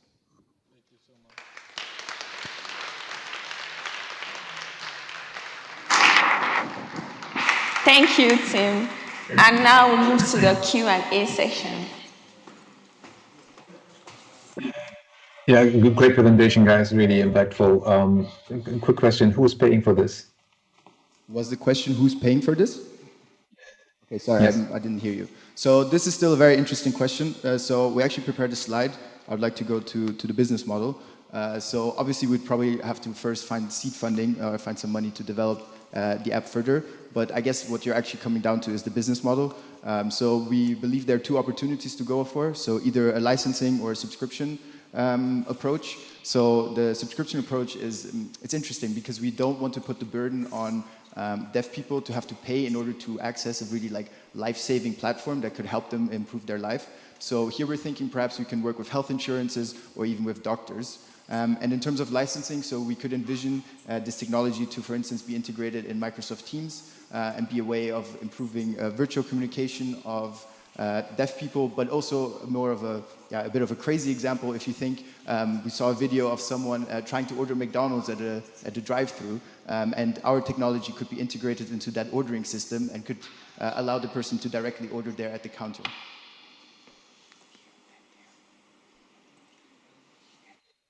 That's good. So thanks a lot also from my side. Very, very interesting. I have a couple of questions. How many poses from sign language are you able to translate at the moment after these 48 hours? And if you can provide some more details on the accuracy that you achieved. Okay, yeah, I'm going to take that. So obviously in that short amount of time, we weren't able to train for a full-blown sign language. So we have the demo deployed. We can show it later. There we have currently two things available there. And yes, there you can see it. Exactly, those two were working. But yeah, also, as it's a computer vision model, it's maybe not the best one to tackle this task. Obviously, the post-estimation landmarks provide way more and more in-depth information. So the future for that is obviously looking really good. So the answer is 2 poses at the moment. Yes. Thank you. We trained on more poses already, on more signs. They were the most robust ones. So this is on the live demo, you can test it too, but we classified and trained already far more than that once. But we just, on that one, we were 100% sure that they will work on the live demo. Yeah. So here you can just, you have the link, you can just type it in, and then you can try. Yeah, so this basically, ideally you do this later because there's some conflict if you are on Teams with the camera. So this will require request access through your browser, but you can try this for yourself at another time. Thank you very much. Well, we have to cut it now for the Q&A. And now it's time for the jury investment. And we'll start with Johan. Johan, how much are you willing to invest in this team? With regards to the technical evaluation, I find the technology actually quite convincing. They have a very strong research partner. The demo is quite clear. It shows clearly what it can do already. And also the way this is implemented makes me confident that this would be working in practice. So I would say it's hard to get better on that. I would give it a 6,000. 6,000 then on technical evaluation. With regards to feasibility of idea, I have some doubts about this part.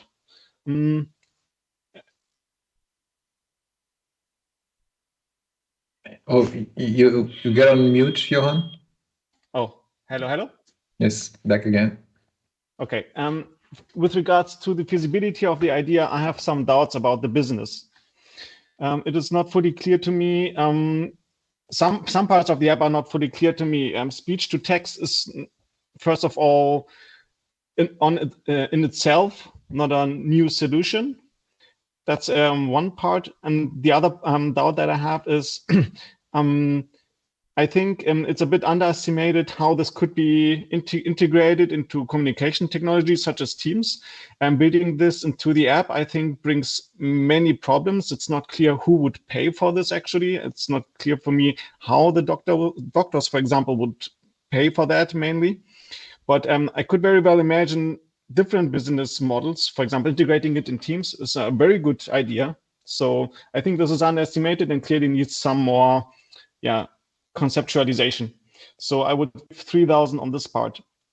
With regards to impact, I would say this is what I really love most so far. I very much enjoyed the part of internationalization of sign language from deaf people. And yeah, if this could be really rolled out, I think this would really make the planet and mankind a better place. 6,000 on impact then. Thank you very much, Johan. Next one is Akron. A technical full 6,000 coins, great MVP, great demo. I mean, you did a lot of work. We could feel that, and you are so confident sharing links and barcodes and so on to test it out. So that's why congrats on that. Feasibility, again, you maybe noticed on my question, who's paying for this? You could have invest more time in that because you want to scale, and then you have, 70 million potential customers, users at the end. And that's why 4,000 for the feasibility. And obviously, per excellence, diversity and inclusion, right? So I really like the impact part and to include those forgotten people in many cases. That's why 6,000 also for the impact. Thank you very much, Akram. Next is Alexander.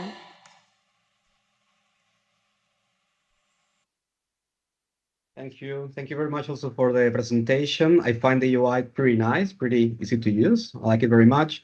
Also, basically, you can detect and translate all these poses. That's pretty cool. Also, I like very much you mentioned that you consider robustness in a few samples. Of course, with 2 classes, you cannot tell too much. There are, of course, a huge amount of classes that you have to consider, but at least you know about it, and that's very important. Yes, because of that, I will give you in technology 5,000 coins. About feasibility, I believe the solution is actually pretty feasible regarding the technology. You already proved it with 2 poses. I believe you will not have a large amount of complexity to make it good for the rest. Because of that, I think it's possible to transfer the solution to the real world. And also, I believe you can scale it because this problem is actually happening across the world. You maybe not focus only in English, but also you can basically map it to different languages, and then you can scale quite well. Because of that, I believe 4,500 on feasibility I would give. And finally, about the impact, addressing the struggles of people with hearing disabilities, I find it pretty great to do. And because of that, I will give you 5,000 coins here. Thank you very much, Alexander. Next one is Irman. Thank you, guys. Again, that was a great presentation. For technology, I would give you 6,000. I think it's clear that you guys have put a lot of effort. You've done annotations, you've done a demo, gave out the link. I mean, there's a lot to like about it. Feasibility part, I would give you 3,500. And that's mainly because the business model wasn't really clear. But I must give you a thumbs up for being transparent and saying that you guys looked into two different things, but you don't know yet. And that was good. Impact, it's 6,000. Thank you, Iman. Next is Ahmed. Yeah, so from my side, the actually technical part, the first part was really good. So I would give 5,500 for this. Regarding the feasibility part, I'd actually go with 4,000, also due to a little bit. I mean, I want to see really how this would work from first the business aspect, second from how would you incorporate the whole postures that are available in different backgrounds, different people, everything. So that's why I would go for 4,000. For impact, yeah, if I had more than 6,000, I would give them, but right now I have 6,000, so I give the full amount for that. Thank you. All right, thank you very much. So give a round of applause for the Weekend Warriors. So this was the 5th team out of 6. We have 1 team left, but before that, let's have a look at the current ranking and how this is going to look like. And we see that the Weekend Warriors actually took over the leading position, which is great. Yeah.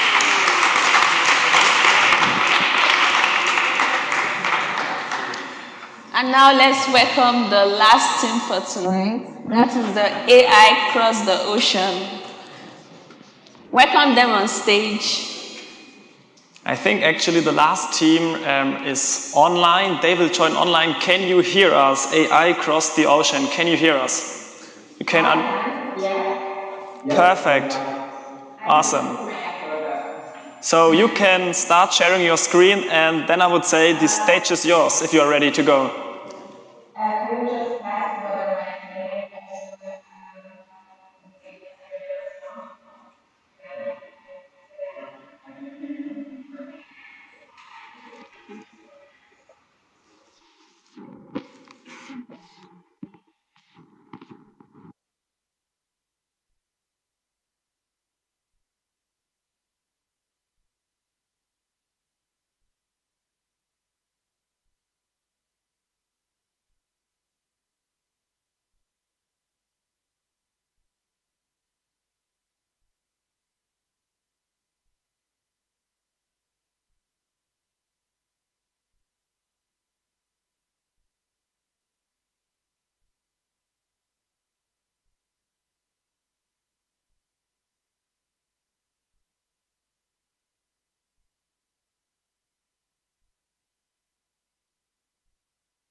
Compliance to this EU AI Act is going to be punishable with a fine up to 30 million euros or 6% of worldwide annual turnover. And just to show that actually this is something in motion and it's changing all the time, there are already 3,000 amendments submitted by the European Parliament, so even these risk categories might change. What is our solution? Our solution is an easy-to-use application to keep up with the EU AI Act and inspect the risk levels of your AI products. And before I give the floor to Jakob to give a demo, I'm just going to explain what this product does. So what happens is that the user provides a text description of an AI use case, and the user receives an estimated risk level based on the EU AI Act. That's for sure. What else? So the user receives also an explanation of why that risk level was determined by this NLP model, and basically users with high-risk use cases also receive a checklist of required tasks that's outlined in the EU-AI Act. And the goal is to really make this all explainable and easy to understand from someone from a non-legal background. As a bonus, a user also receives a list of tools that can help to improve their products. And this is tailored to their specific high-risk category. And now I give the floor to Jakob.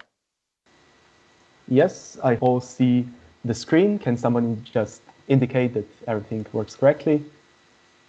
Yes. Yes. Okay. So as you can see, yeah, this is our web app or web app interface. Here you can input the model description of your AI model, and then also select the country where you're operating, and then check the risk.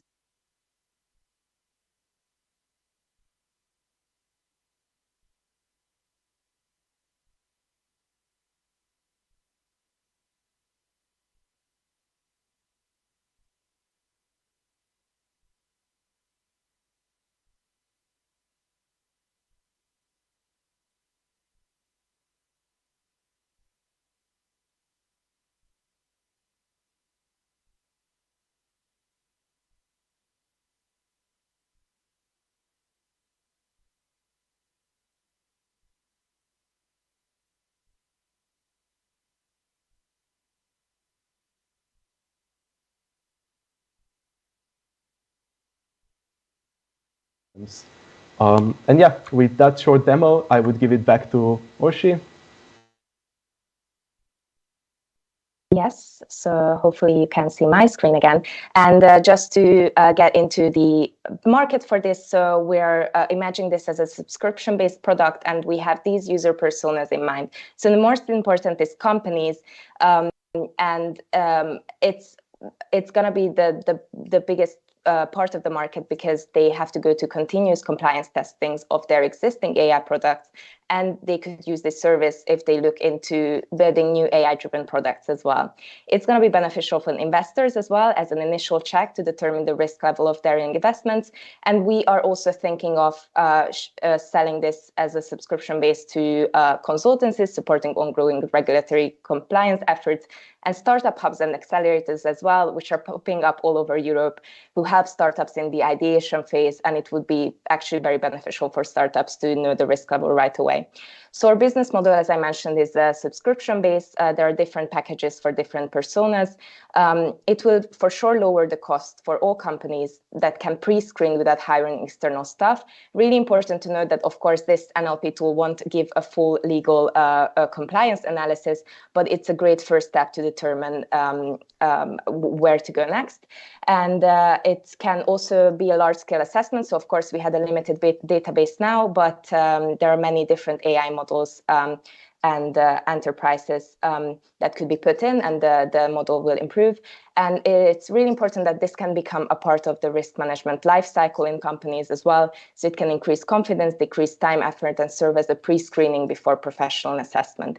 Thank you very much for your attention.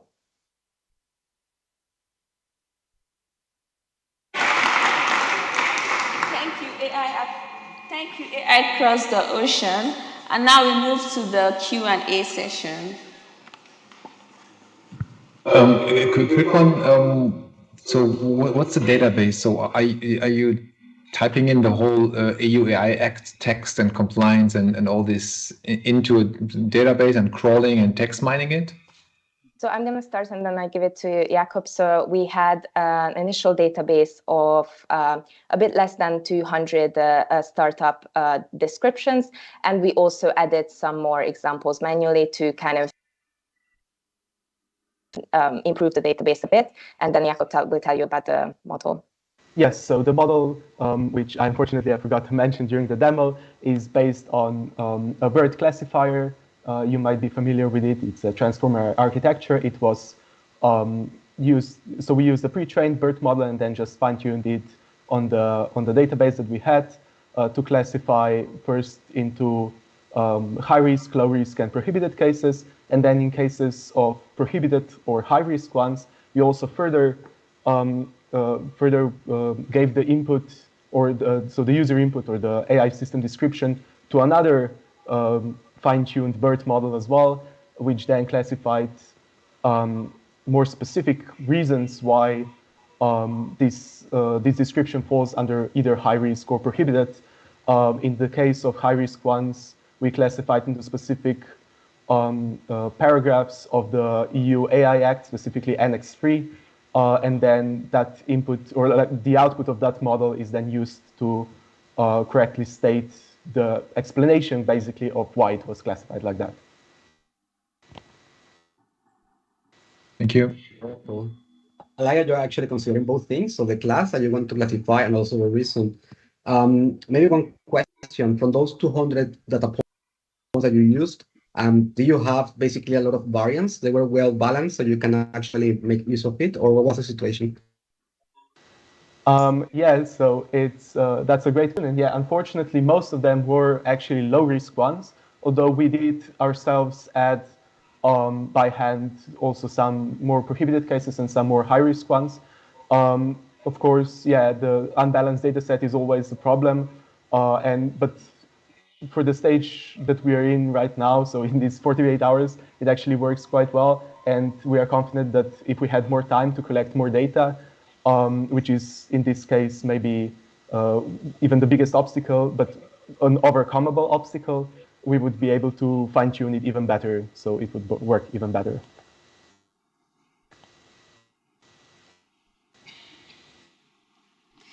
Thank you. So if we have like no other questions, we can move to the jury investments, and we'll start with Akron. How much are you willing to invest in this team?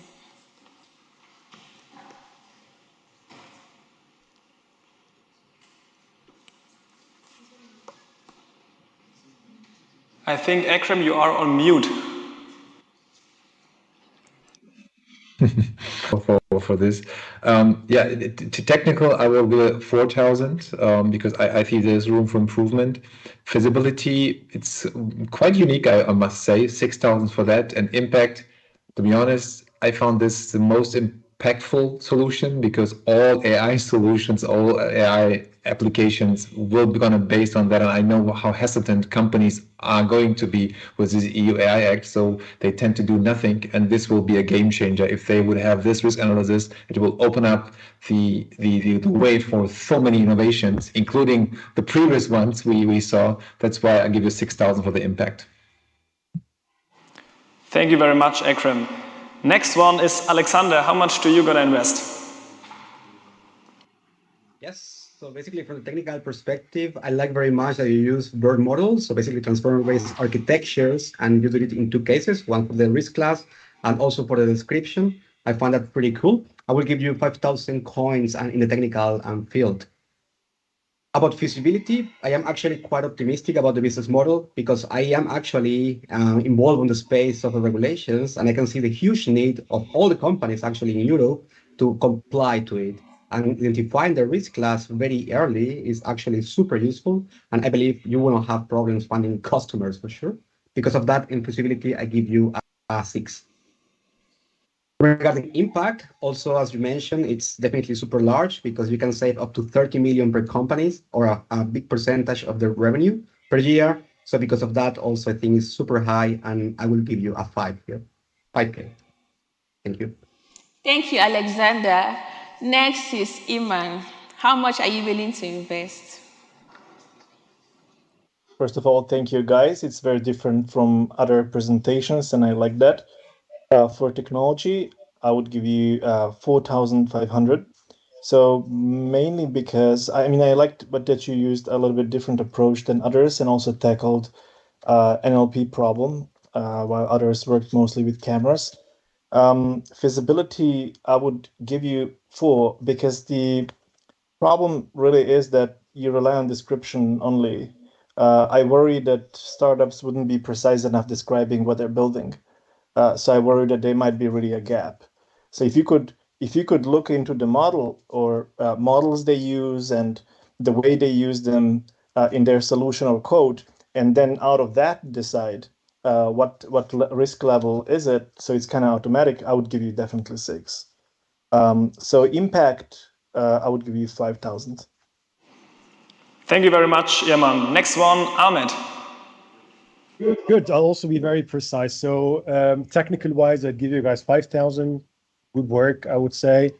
From the next pillar, I would probably go with the feasibility on 4,000. Also, I'm not so sure about the description part. I shared the same opinion as what Irman mentioned.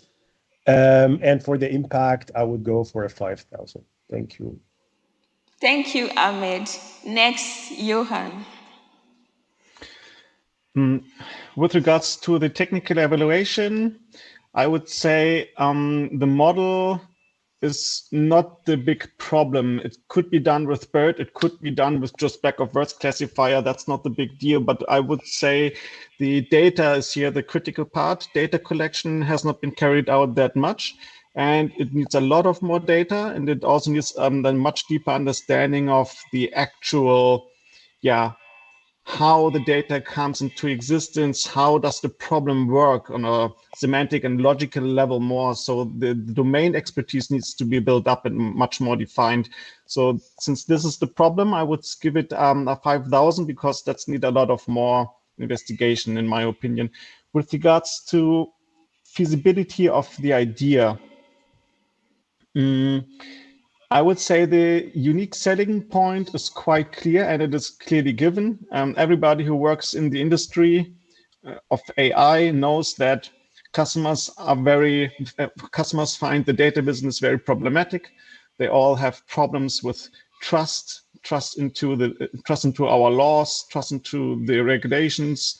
So this clearly needs to be solved, and there's too much troubles in that domain. So there will definitely be a lot of customers who will be eager to actually have a good risk assessment here. So definitely 6,000 for the feasibility of the idea.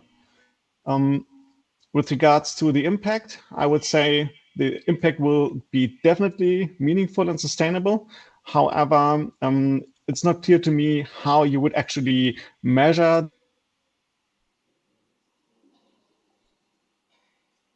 in this presentation. This needs a bit more work. So overall 5,000 on impact.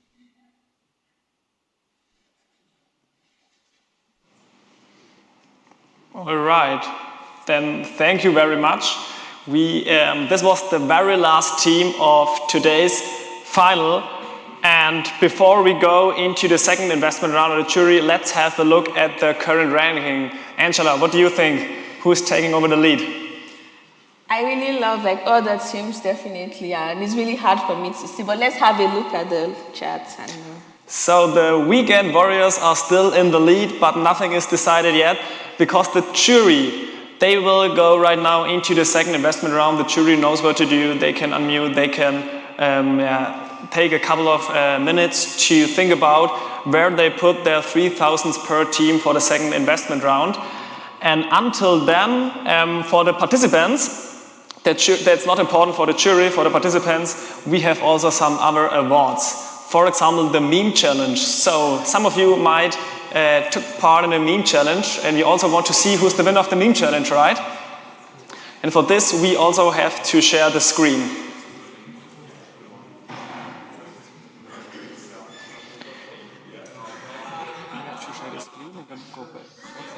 But you can first make the phone and share it. And then go back to the other thing.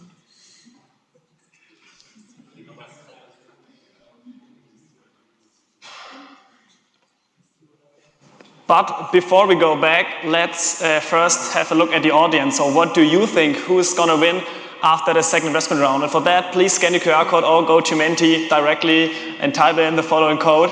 And then we want to know your opinion. What do you think? Who should win from your point of view? Angela, what do you think? I can't really decide on a team, but I would say the Weekend Warriors, probably.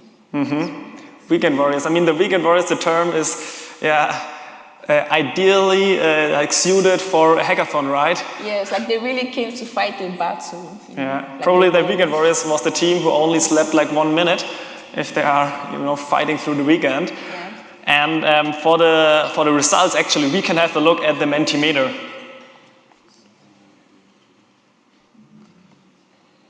So actually also, The weekend warriors are in the leading position also from the audience perspective.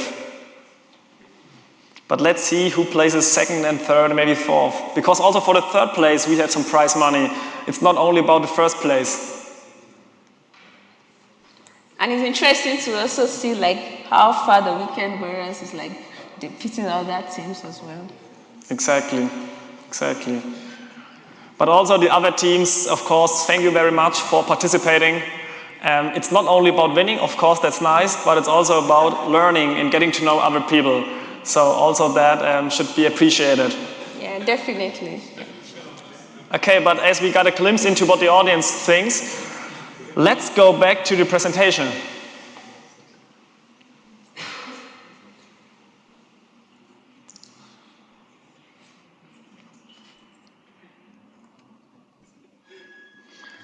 So, what prizes do we have, Angela?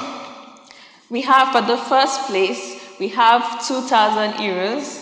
For the second place, we have 1,000 euros. And then for the third place, we have 500 euros.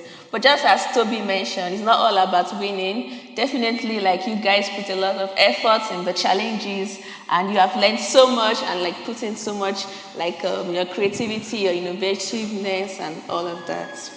Exactly, and also for this, like also about why it's not all about winning, let me tell you a story. So for example, yesterday evening, we were here until 10 and a guy called me on Slack, he was from Pakistan, and I picked up the phone, so to say, because he had some questions about Azure, and he said, hey Toby, can you help me with Azure with setting this up? And I said, yeah, no problem, but why do you participate at all? Like from Pakistan, that's quite unusual, right? Because he was live in Pakistan. And he said, yeah, listen, like in Pakistan, we don't have any lectures about AI. It's not like a TUM, right, where you can take almost right now, it feels like every lecture is about AI, at least a minor portion. You don't get the education there, he said to me. And he also said to me he had to ask his employer to get off like half a day or maybe leave earlier to participate in the Makeathon. So that's not usual. And then we set up his Azure account together and Azure loaded so long. So I asked him, hey, like, do you have any problems right now? Like, why is it loading so long? And he said, listen, like in Pakistan right now, it's September, it's October, it's rainy season. And in the rainy season, we don't have that good internet, not that of a stable internet. And like this was so impressive for me, like even like a guy from Pakistan who has, internet issues, even they want to have an impact. They want to participate because they participated also in OpenCV hackathons because these guys, they want to have an impact.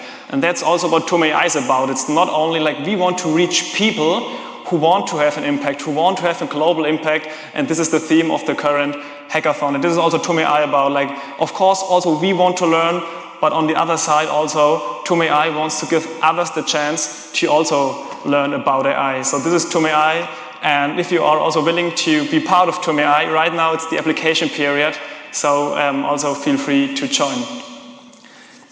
And before we go have a look at the winners, let's have a look at the meme challenge. Angela. Yeah, so the meme challenge, as you all know, is like an integral part of the TUM.ai Makeathon.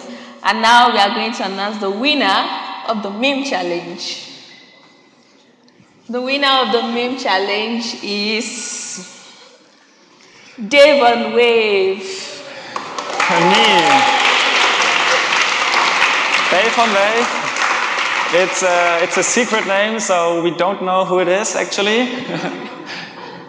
At least, to some extent at least. And yeah, he won with the following meme. Yeah, speaking about Azure, Microsoft Azure. But right now we have to share again. Yeah, right, you should see it again. About Azure, exactly as Azure, of course, you always have some troubles with anything. Azure was the cloud provider for this Makeathon. And yeah, here and there probably we will face some issues. Okay, but this means the jury is still in the second investment round. It's not finalized yet. So we will have a 3 minutes break, but for that break, we're gonna stay here. We will not leave the room because otherwise it will take too long because we wrap it up very quickly. So we will have a 3 minutes break and please stay seated, ideally stay seated, and we are back in 3 minutes.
Starting in 5 seconds.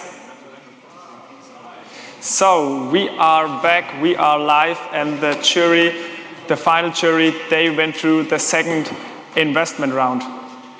So for now, we will check the lighting here, everything is fine. So what we're gonna do now is we go one by one through the final jury, and every jury member says how much, like up to 3,000 team coins they invest per team. So 3,000 coins per team, and they will go through the 6 teams jury by jury. And with whom do we gonna start, Angela? We'll start with Akron. Okay, Akron, how much do you invest for each team for the second round? Okay, I mean, first of all teams were great ideas, really. I mean, a lot of uniqueness. Here are my results for Team 1, Data Squad, 2,000 coins. Team 2, Snacks, 1,000. Team 3, Ceres, 1,000. Team 4, Forward Propagators, 3,000.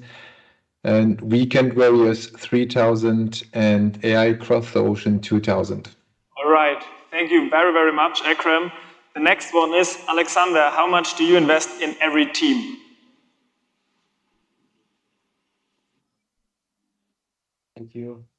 First of all, very happy to see all the very cool ideas. They were really amazing, all of them. I can see a lot of value in every single project. About the voting, about the assignment, I would say for team number 1, 2, and 3, I will assign 1,500. For team number 6, I'm going to assign 2,000. For team number 5, Weekend Warriors, I'm going to assign 2,500. And for the team number 4, Forward Propagators, I'm going to assign 3,000. Thank you very much, Alexander. One question, Alexander. So with 1, 2, 3, you mean the sequence posted in the chat?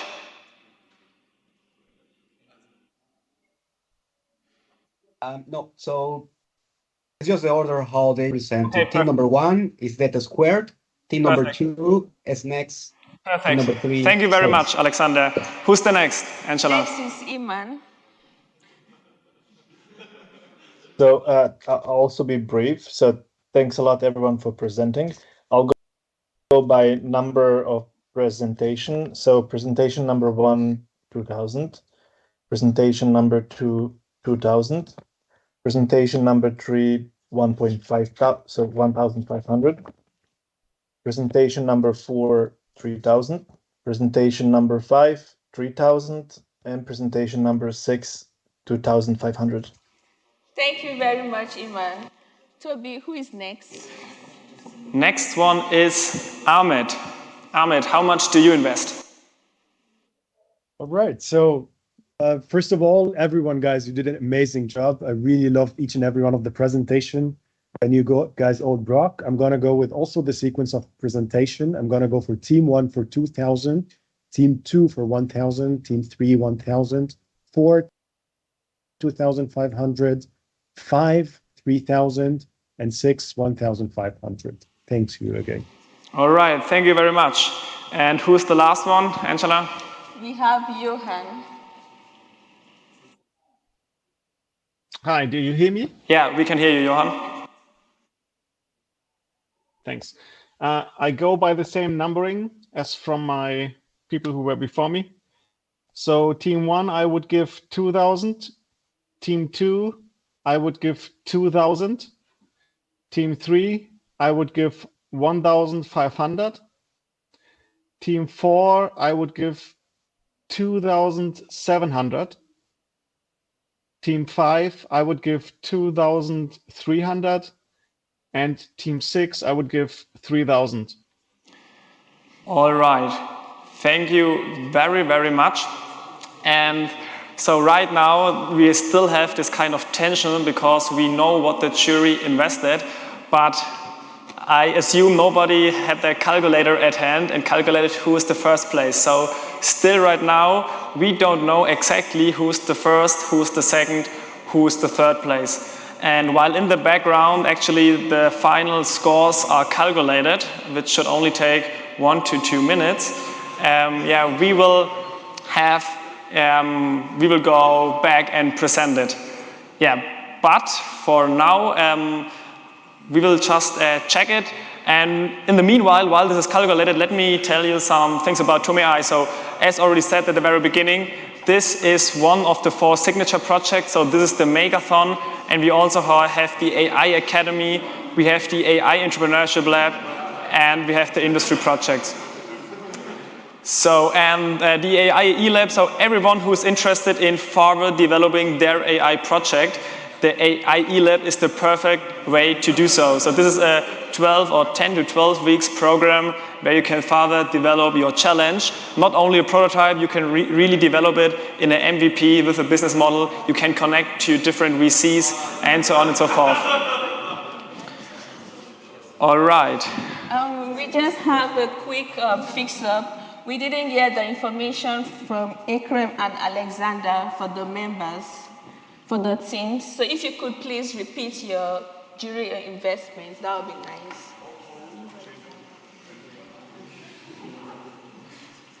Okay. I just put it into the chat, so shall I speak it up out? So we got Akrams we got. Either you can write it in the chat, your investments, or you can say them again. It was Akram and who? Alexander. And Alexander. Alexander, please write your investments, ideally again in the chat. So we have them again and can finally calculate, because for some numbers we were not that sure.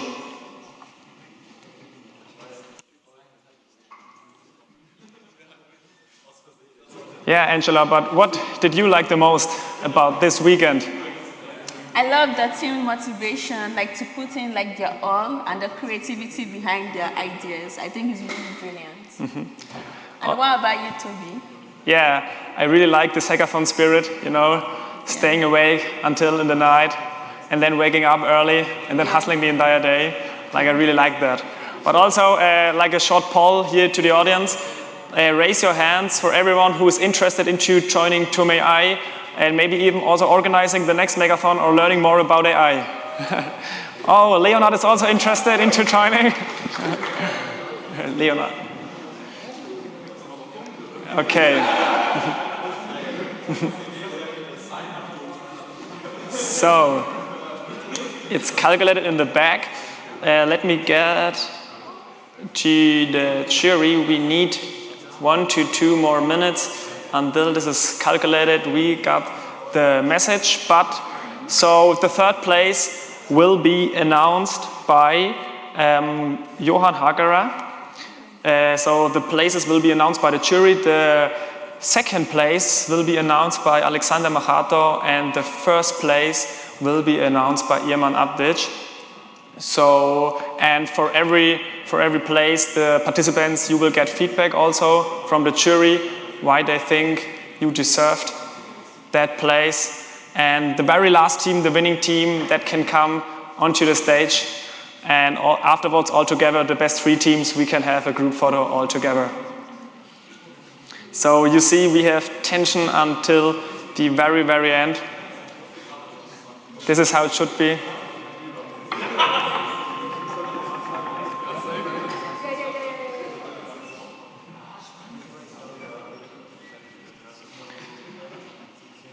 Right.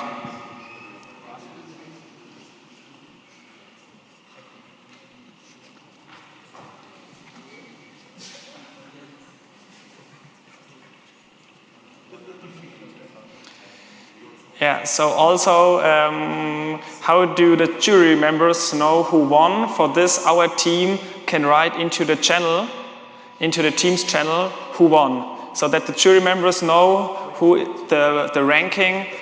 Our technical team can write in the chat the ranking of the teams, that the jury is already prepared, kind of thing. But of course, we will not announce that to the audience here. So which teams are still here? Which teams from the top 8 are still here? We have the forward propagators. Yeah, the top 6 are still here. Yeah, one of the teams was actually online, and actually this was also our very first hybrid Makeathon. So all the other Makeathons, this is our 4th iteration. The first 3 were completely online, and this is the first which is hybrid. And of course, we highly appreciate your feedback. So if you say a hybrid hackathon is better, or maybe an entirely on-site hackathon or entirely online hackathon, let us know what you prefer. What do you prefer, Angela? Hybrid, online, on-site? I would say hybrid, because in that way, like different people can participate, not just those who are on site, but those as well that are also abroad. They can have the opportunity to take part in the challenge. How about you, Tony? Yeah, that's true. So also for me, I really prefer the hybrid hackathon, as you said. So I told a story about a guy from Pakistan. That would not be possible if you are participating on site. That's true. Maybe also, not to forget, we can already have a look at our sponsors. You could already share the screen that also the online participants can see it. So let's have a look at our sponsors actually for this Makeathon and to bridge the final minute until we release the final winners. And then let's have a look at the sponsors. So who were the premium sponsors for this Makeathon? For the premium sponsors, we have Microsoft, and then we have Rush. And then we thank both Microsoft and Rush for making this Makeathon a success. And also for the standard sponsors, we have TNG Technology Consulting, and then we have IBM as well. Exactly. Also for Microsoft, they were the cloud provider for this Makeathon, and actually 2/3 of all the teams, they used Microsoft Azure to develop faster, and some used it for deployment afterwards. So also Microsoft Azure helped here to develop in a faster and more efficient way. So thank you very much also to the premium sponsors. And if you're interested in job opportunities, check out their company sites on LinkedIn, for example. Okay, so let's have a look to the technical team. How long, like what is the current status? How long do you think you will need? Okay. Application, yeah. So you are... All right, so a couple of seconds they need. It's almost finalized. And right now, it's already said, we have application phase. You can go to the TUM.ai website. You can apply for being a member. We have 9 different departments where you can organize things, where you can learn about AI. You can get hands-on experience. What about you? In which department are you, Angela? I'm in the marketing department. And what are the typical tasks in the marketing department? We stand as like the people that like set the trend for the TUM.ai, and then we work with Figma and write like captions that just promote the vision and the mission of TUM.ai. Okay, that sounds great. Yeah. And also we have the Makeathon department as well. So if you love the Makeathon and you would love to be part of those organizing the Makeathon and setting up the place, you can as well join the department as well.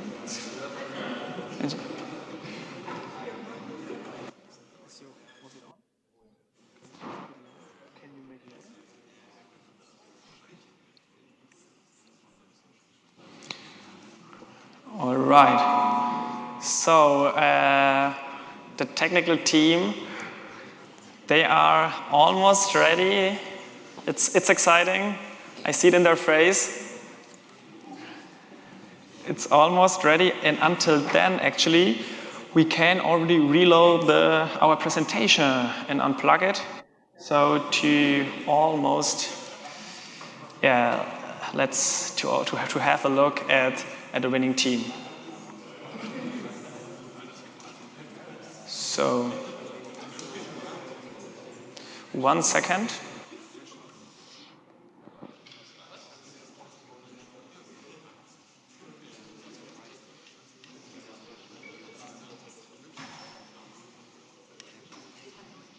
So I talked to the technical team, and they are. 1 second. I'm online. I'm sharing the screen. Don't share the screen. That's fine. That's fine, but then only the jury sees it.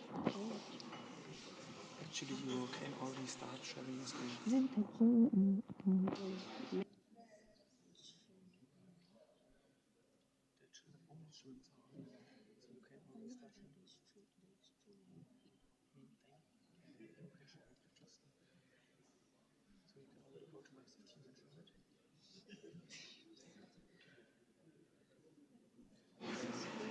So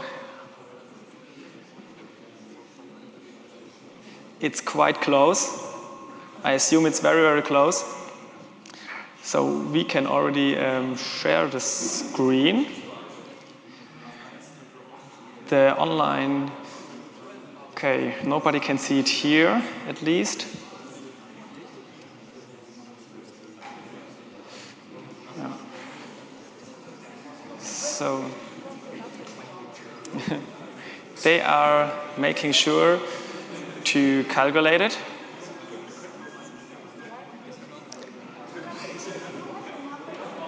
They want to really double check it because apparently it's really, really, really close.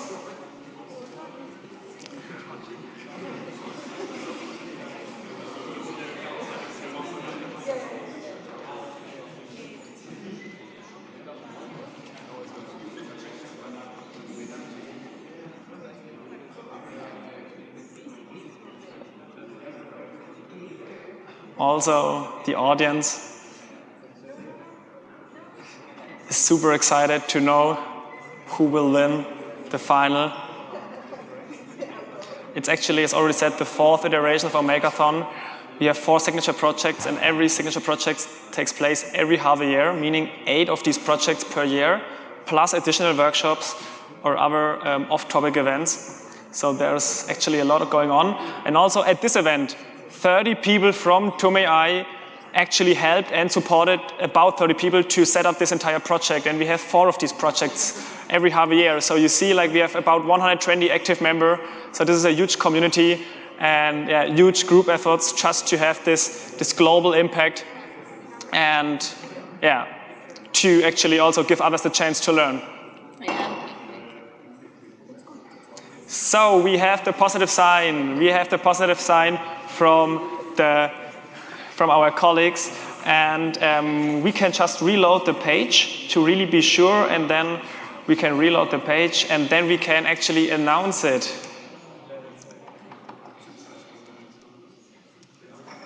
So let's reload the page.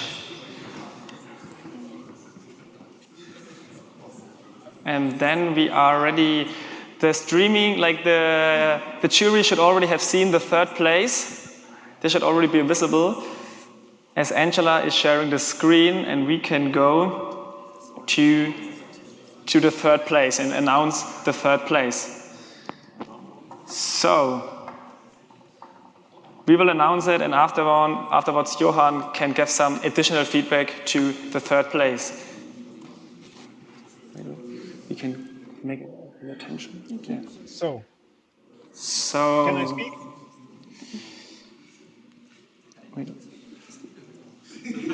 So can it be seen?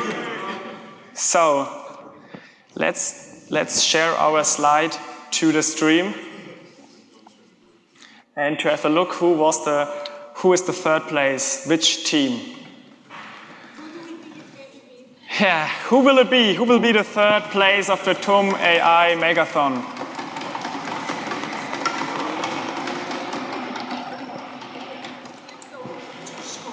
So, no, we have to wait until we can see it in the stream.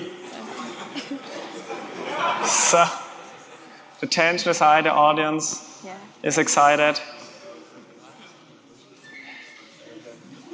And we will see it in a couple of seconds. It's all about, this technical setup is actually super, super hard to do because this is a hybrid hackathon. We are super thankful and appreciate the help of our 2 technical experts. So actually for that, also applause to our technical experts here.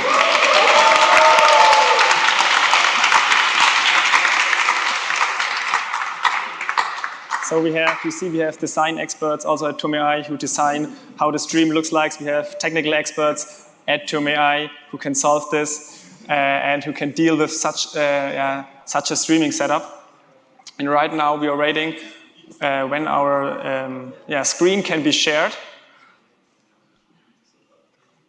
to the live stream. Okay, all right, we are ready. We are ready to go. So the 3rd place of the TUM.ai Makeathon October edition is AI Across the Ocean! AI Across the Ocean with responsible AI for startups and initiatives. Welcome, I would say, but this is a 500 euros, right? 500 euros for the third place. Awesome. And Johan Hagara will give some feedback to AI Across the Ocean. Johan, are you here with us? Yes. Do you hear me? Yeah, we can hear you. Yes, I'm very happy that I can announce that because Team AI Across the Ocean was actually my favorite team. I gave them all in my 3,000 coins, everything that I had as the only team, because you're doing great NLP stuff and everybody knows it. And it's the awesome thing. Everybody needs that stuff that you propose. This whole legal stuff, it's really difficult and it drives everybody nuts already today with the whole data privacy thing. Doing an AI on this kind of data is already difficult because regulatory requirements are so difficult. They're often formulated in a vague way, so you really need good risk assessment. I'm really happy that you are awarded here. It's very well deserved, and you as a team, very diverse, very capable, very, fully aware, very qualified. I really loved everything, so congratulations, you very well deserved it. Thank you very, very much, Angela. What do you think? Who is the second place of this Makeathon? Now the tension is really building up, and we have to ask who is the second place of the TUM.ai Makeathon? And the team that is the second place. So let's build up some tension. Second team is Forward Propagators. Congrats. And it's interesting because they have their own challenge. And we're going to listen to Alexander, who has few words for them. Alexander, can you give the team some feedback? Absolutely. Congratulations for the second place. I think you did a magnificent work. Actually, you were my favorite team. In the technological side, I gave you almost all the score. You were the only team who achieved that. Of course, at the end, when you come to AI, everything is about data. And we consider a little bit that the team number 5 and number 6 have a slight advantage on that, where the data set collection is going to be a little bit easier, and only because of that small detail, maybe you fall short. But in any case, congratulations and wish you all the best and keep working very hard on it. Thank you. Thank you very, very much. And it's already said, again, I want to promote it. If you further want to develop your idea, the Aie Lab of TUM.ai is the perfect way to do so. This is not just about prototyping one weekend. It's about really getting into a real business case with real VCs and putting your project into action. So, Angela, what do you think, the last place? Wow, now the tension is really high, and I have no idea, to be honest with you, who is going to be first. Actually, all teams were really, really great, and from my point of view, every team would deserve it. But of course, only one team can be the first place. And this is 2,000 euro for the first team. What would you do with 2,000 euro, Angela? 2,000 euros, I also think about ways I can improve my solution with 2,000 euros. I mean, even if it doesn't go really far, I could also invest in it. How about you, Toby? Yeah, that's a very, very good question. I would also definitely probably put it into my solution to further develop it. And maybe this can be the first investment into your startup. So think about that. So, the first place of the TUM.ai Makeathon, October 2022, is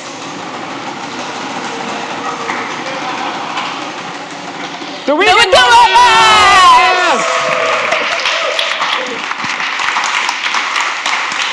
The challenge header was actually also Microsoft. Congrats! They are super, super heavy. Congrats, come on stage, come on stage. The challenge was provided by Microsoft. It was about online accessibility for the deaf community. A really, really, really great challenge, so props. And first of all, before we can give you the word, let's hear what Irman Abdic has to say about your solution. So first of all, congratulations, guys. You were one of the top 2 teams, in my opinion. Yeah, I'll just like to say that, first of all, you demonstrated that you've done a lot of work. I think that was great. You address underrepresented groups, so that's a no-brainer. And regarding business model, I think you'll probably have to do some pivoting and some work, but that's why you grabbed the first prize. So now you have some money to spend on that. Congratulations. Thank you very much, Johan. Thank you very much. So, who's the captain of the team of the Weekend Warriors? Do you have? Tim. Thank you. Well, thank you, I guess. I didn't know we had to prepare a speech or say anything. I guess, like, from a personal note, to think that we started at 10 o'clock on Friday and we're here now as the winners is kind of crazy. It was a lot of effort, and I'd like to thank all of you guys for helping, and also the organizers of TUM.ai, obviously. I think it was a great event, and yeah, let's go and do this again next semester. Yeah. A huge round of applause for the winning team. Congrats, really, really great solution in terms also diversity and inclusion and accessibility, inclusion and accessibility. So this definitely has an impact, and maybe even a global impact, which the theme is of our Makeathon. Right, so thank you very much also for the patience, also for the jury. Thank you very much also. Let's give a huge round of applause for the main jury for being here today.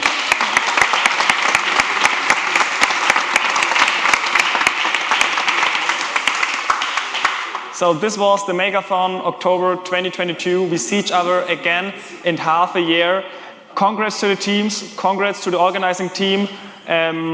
We are not like this is not a one-man show, right? As already said, like about 30 people are organizing this on a voluntary basis. And yeah, like in total 120 members from TUM.ai who don't earn any penny, any coin. This is only done like on a voluntary basis on the weekend. Don't sleeping that much during the night. So yeah, Angela, do you have anything to say? I want to say there's a big thank you to everyone, as Toby also mentioned. It's been so much effort to everyone at TUM.ai and even the participants as well. And just thank you for so much motivation and the creativity you put into the projects. All right. Then I would say, without any further ado, thank you very much to the jury, and we see each other in half a year. See you. Yeah.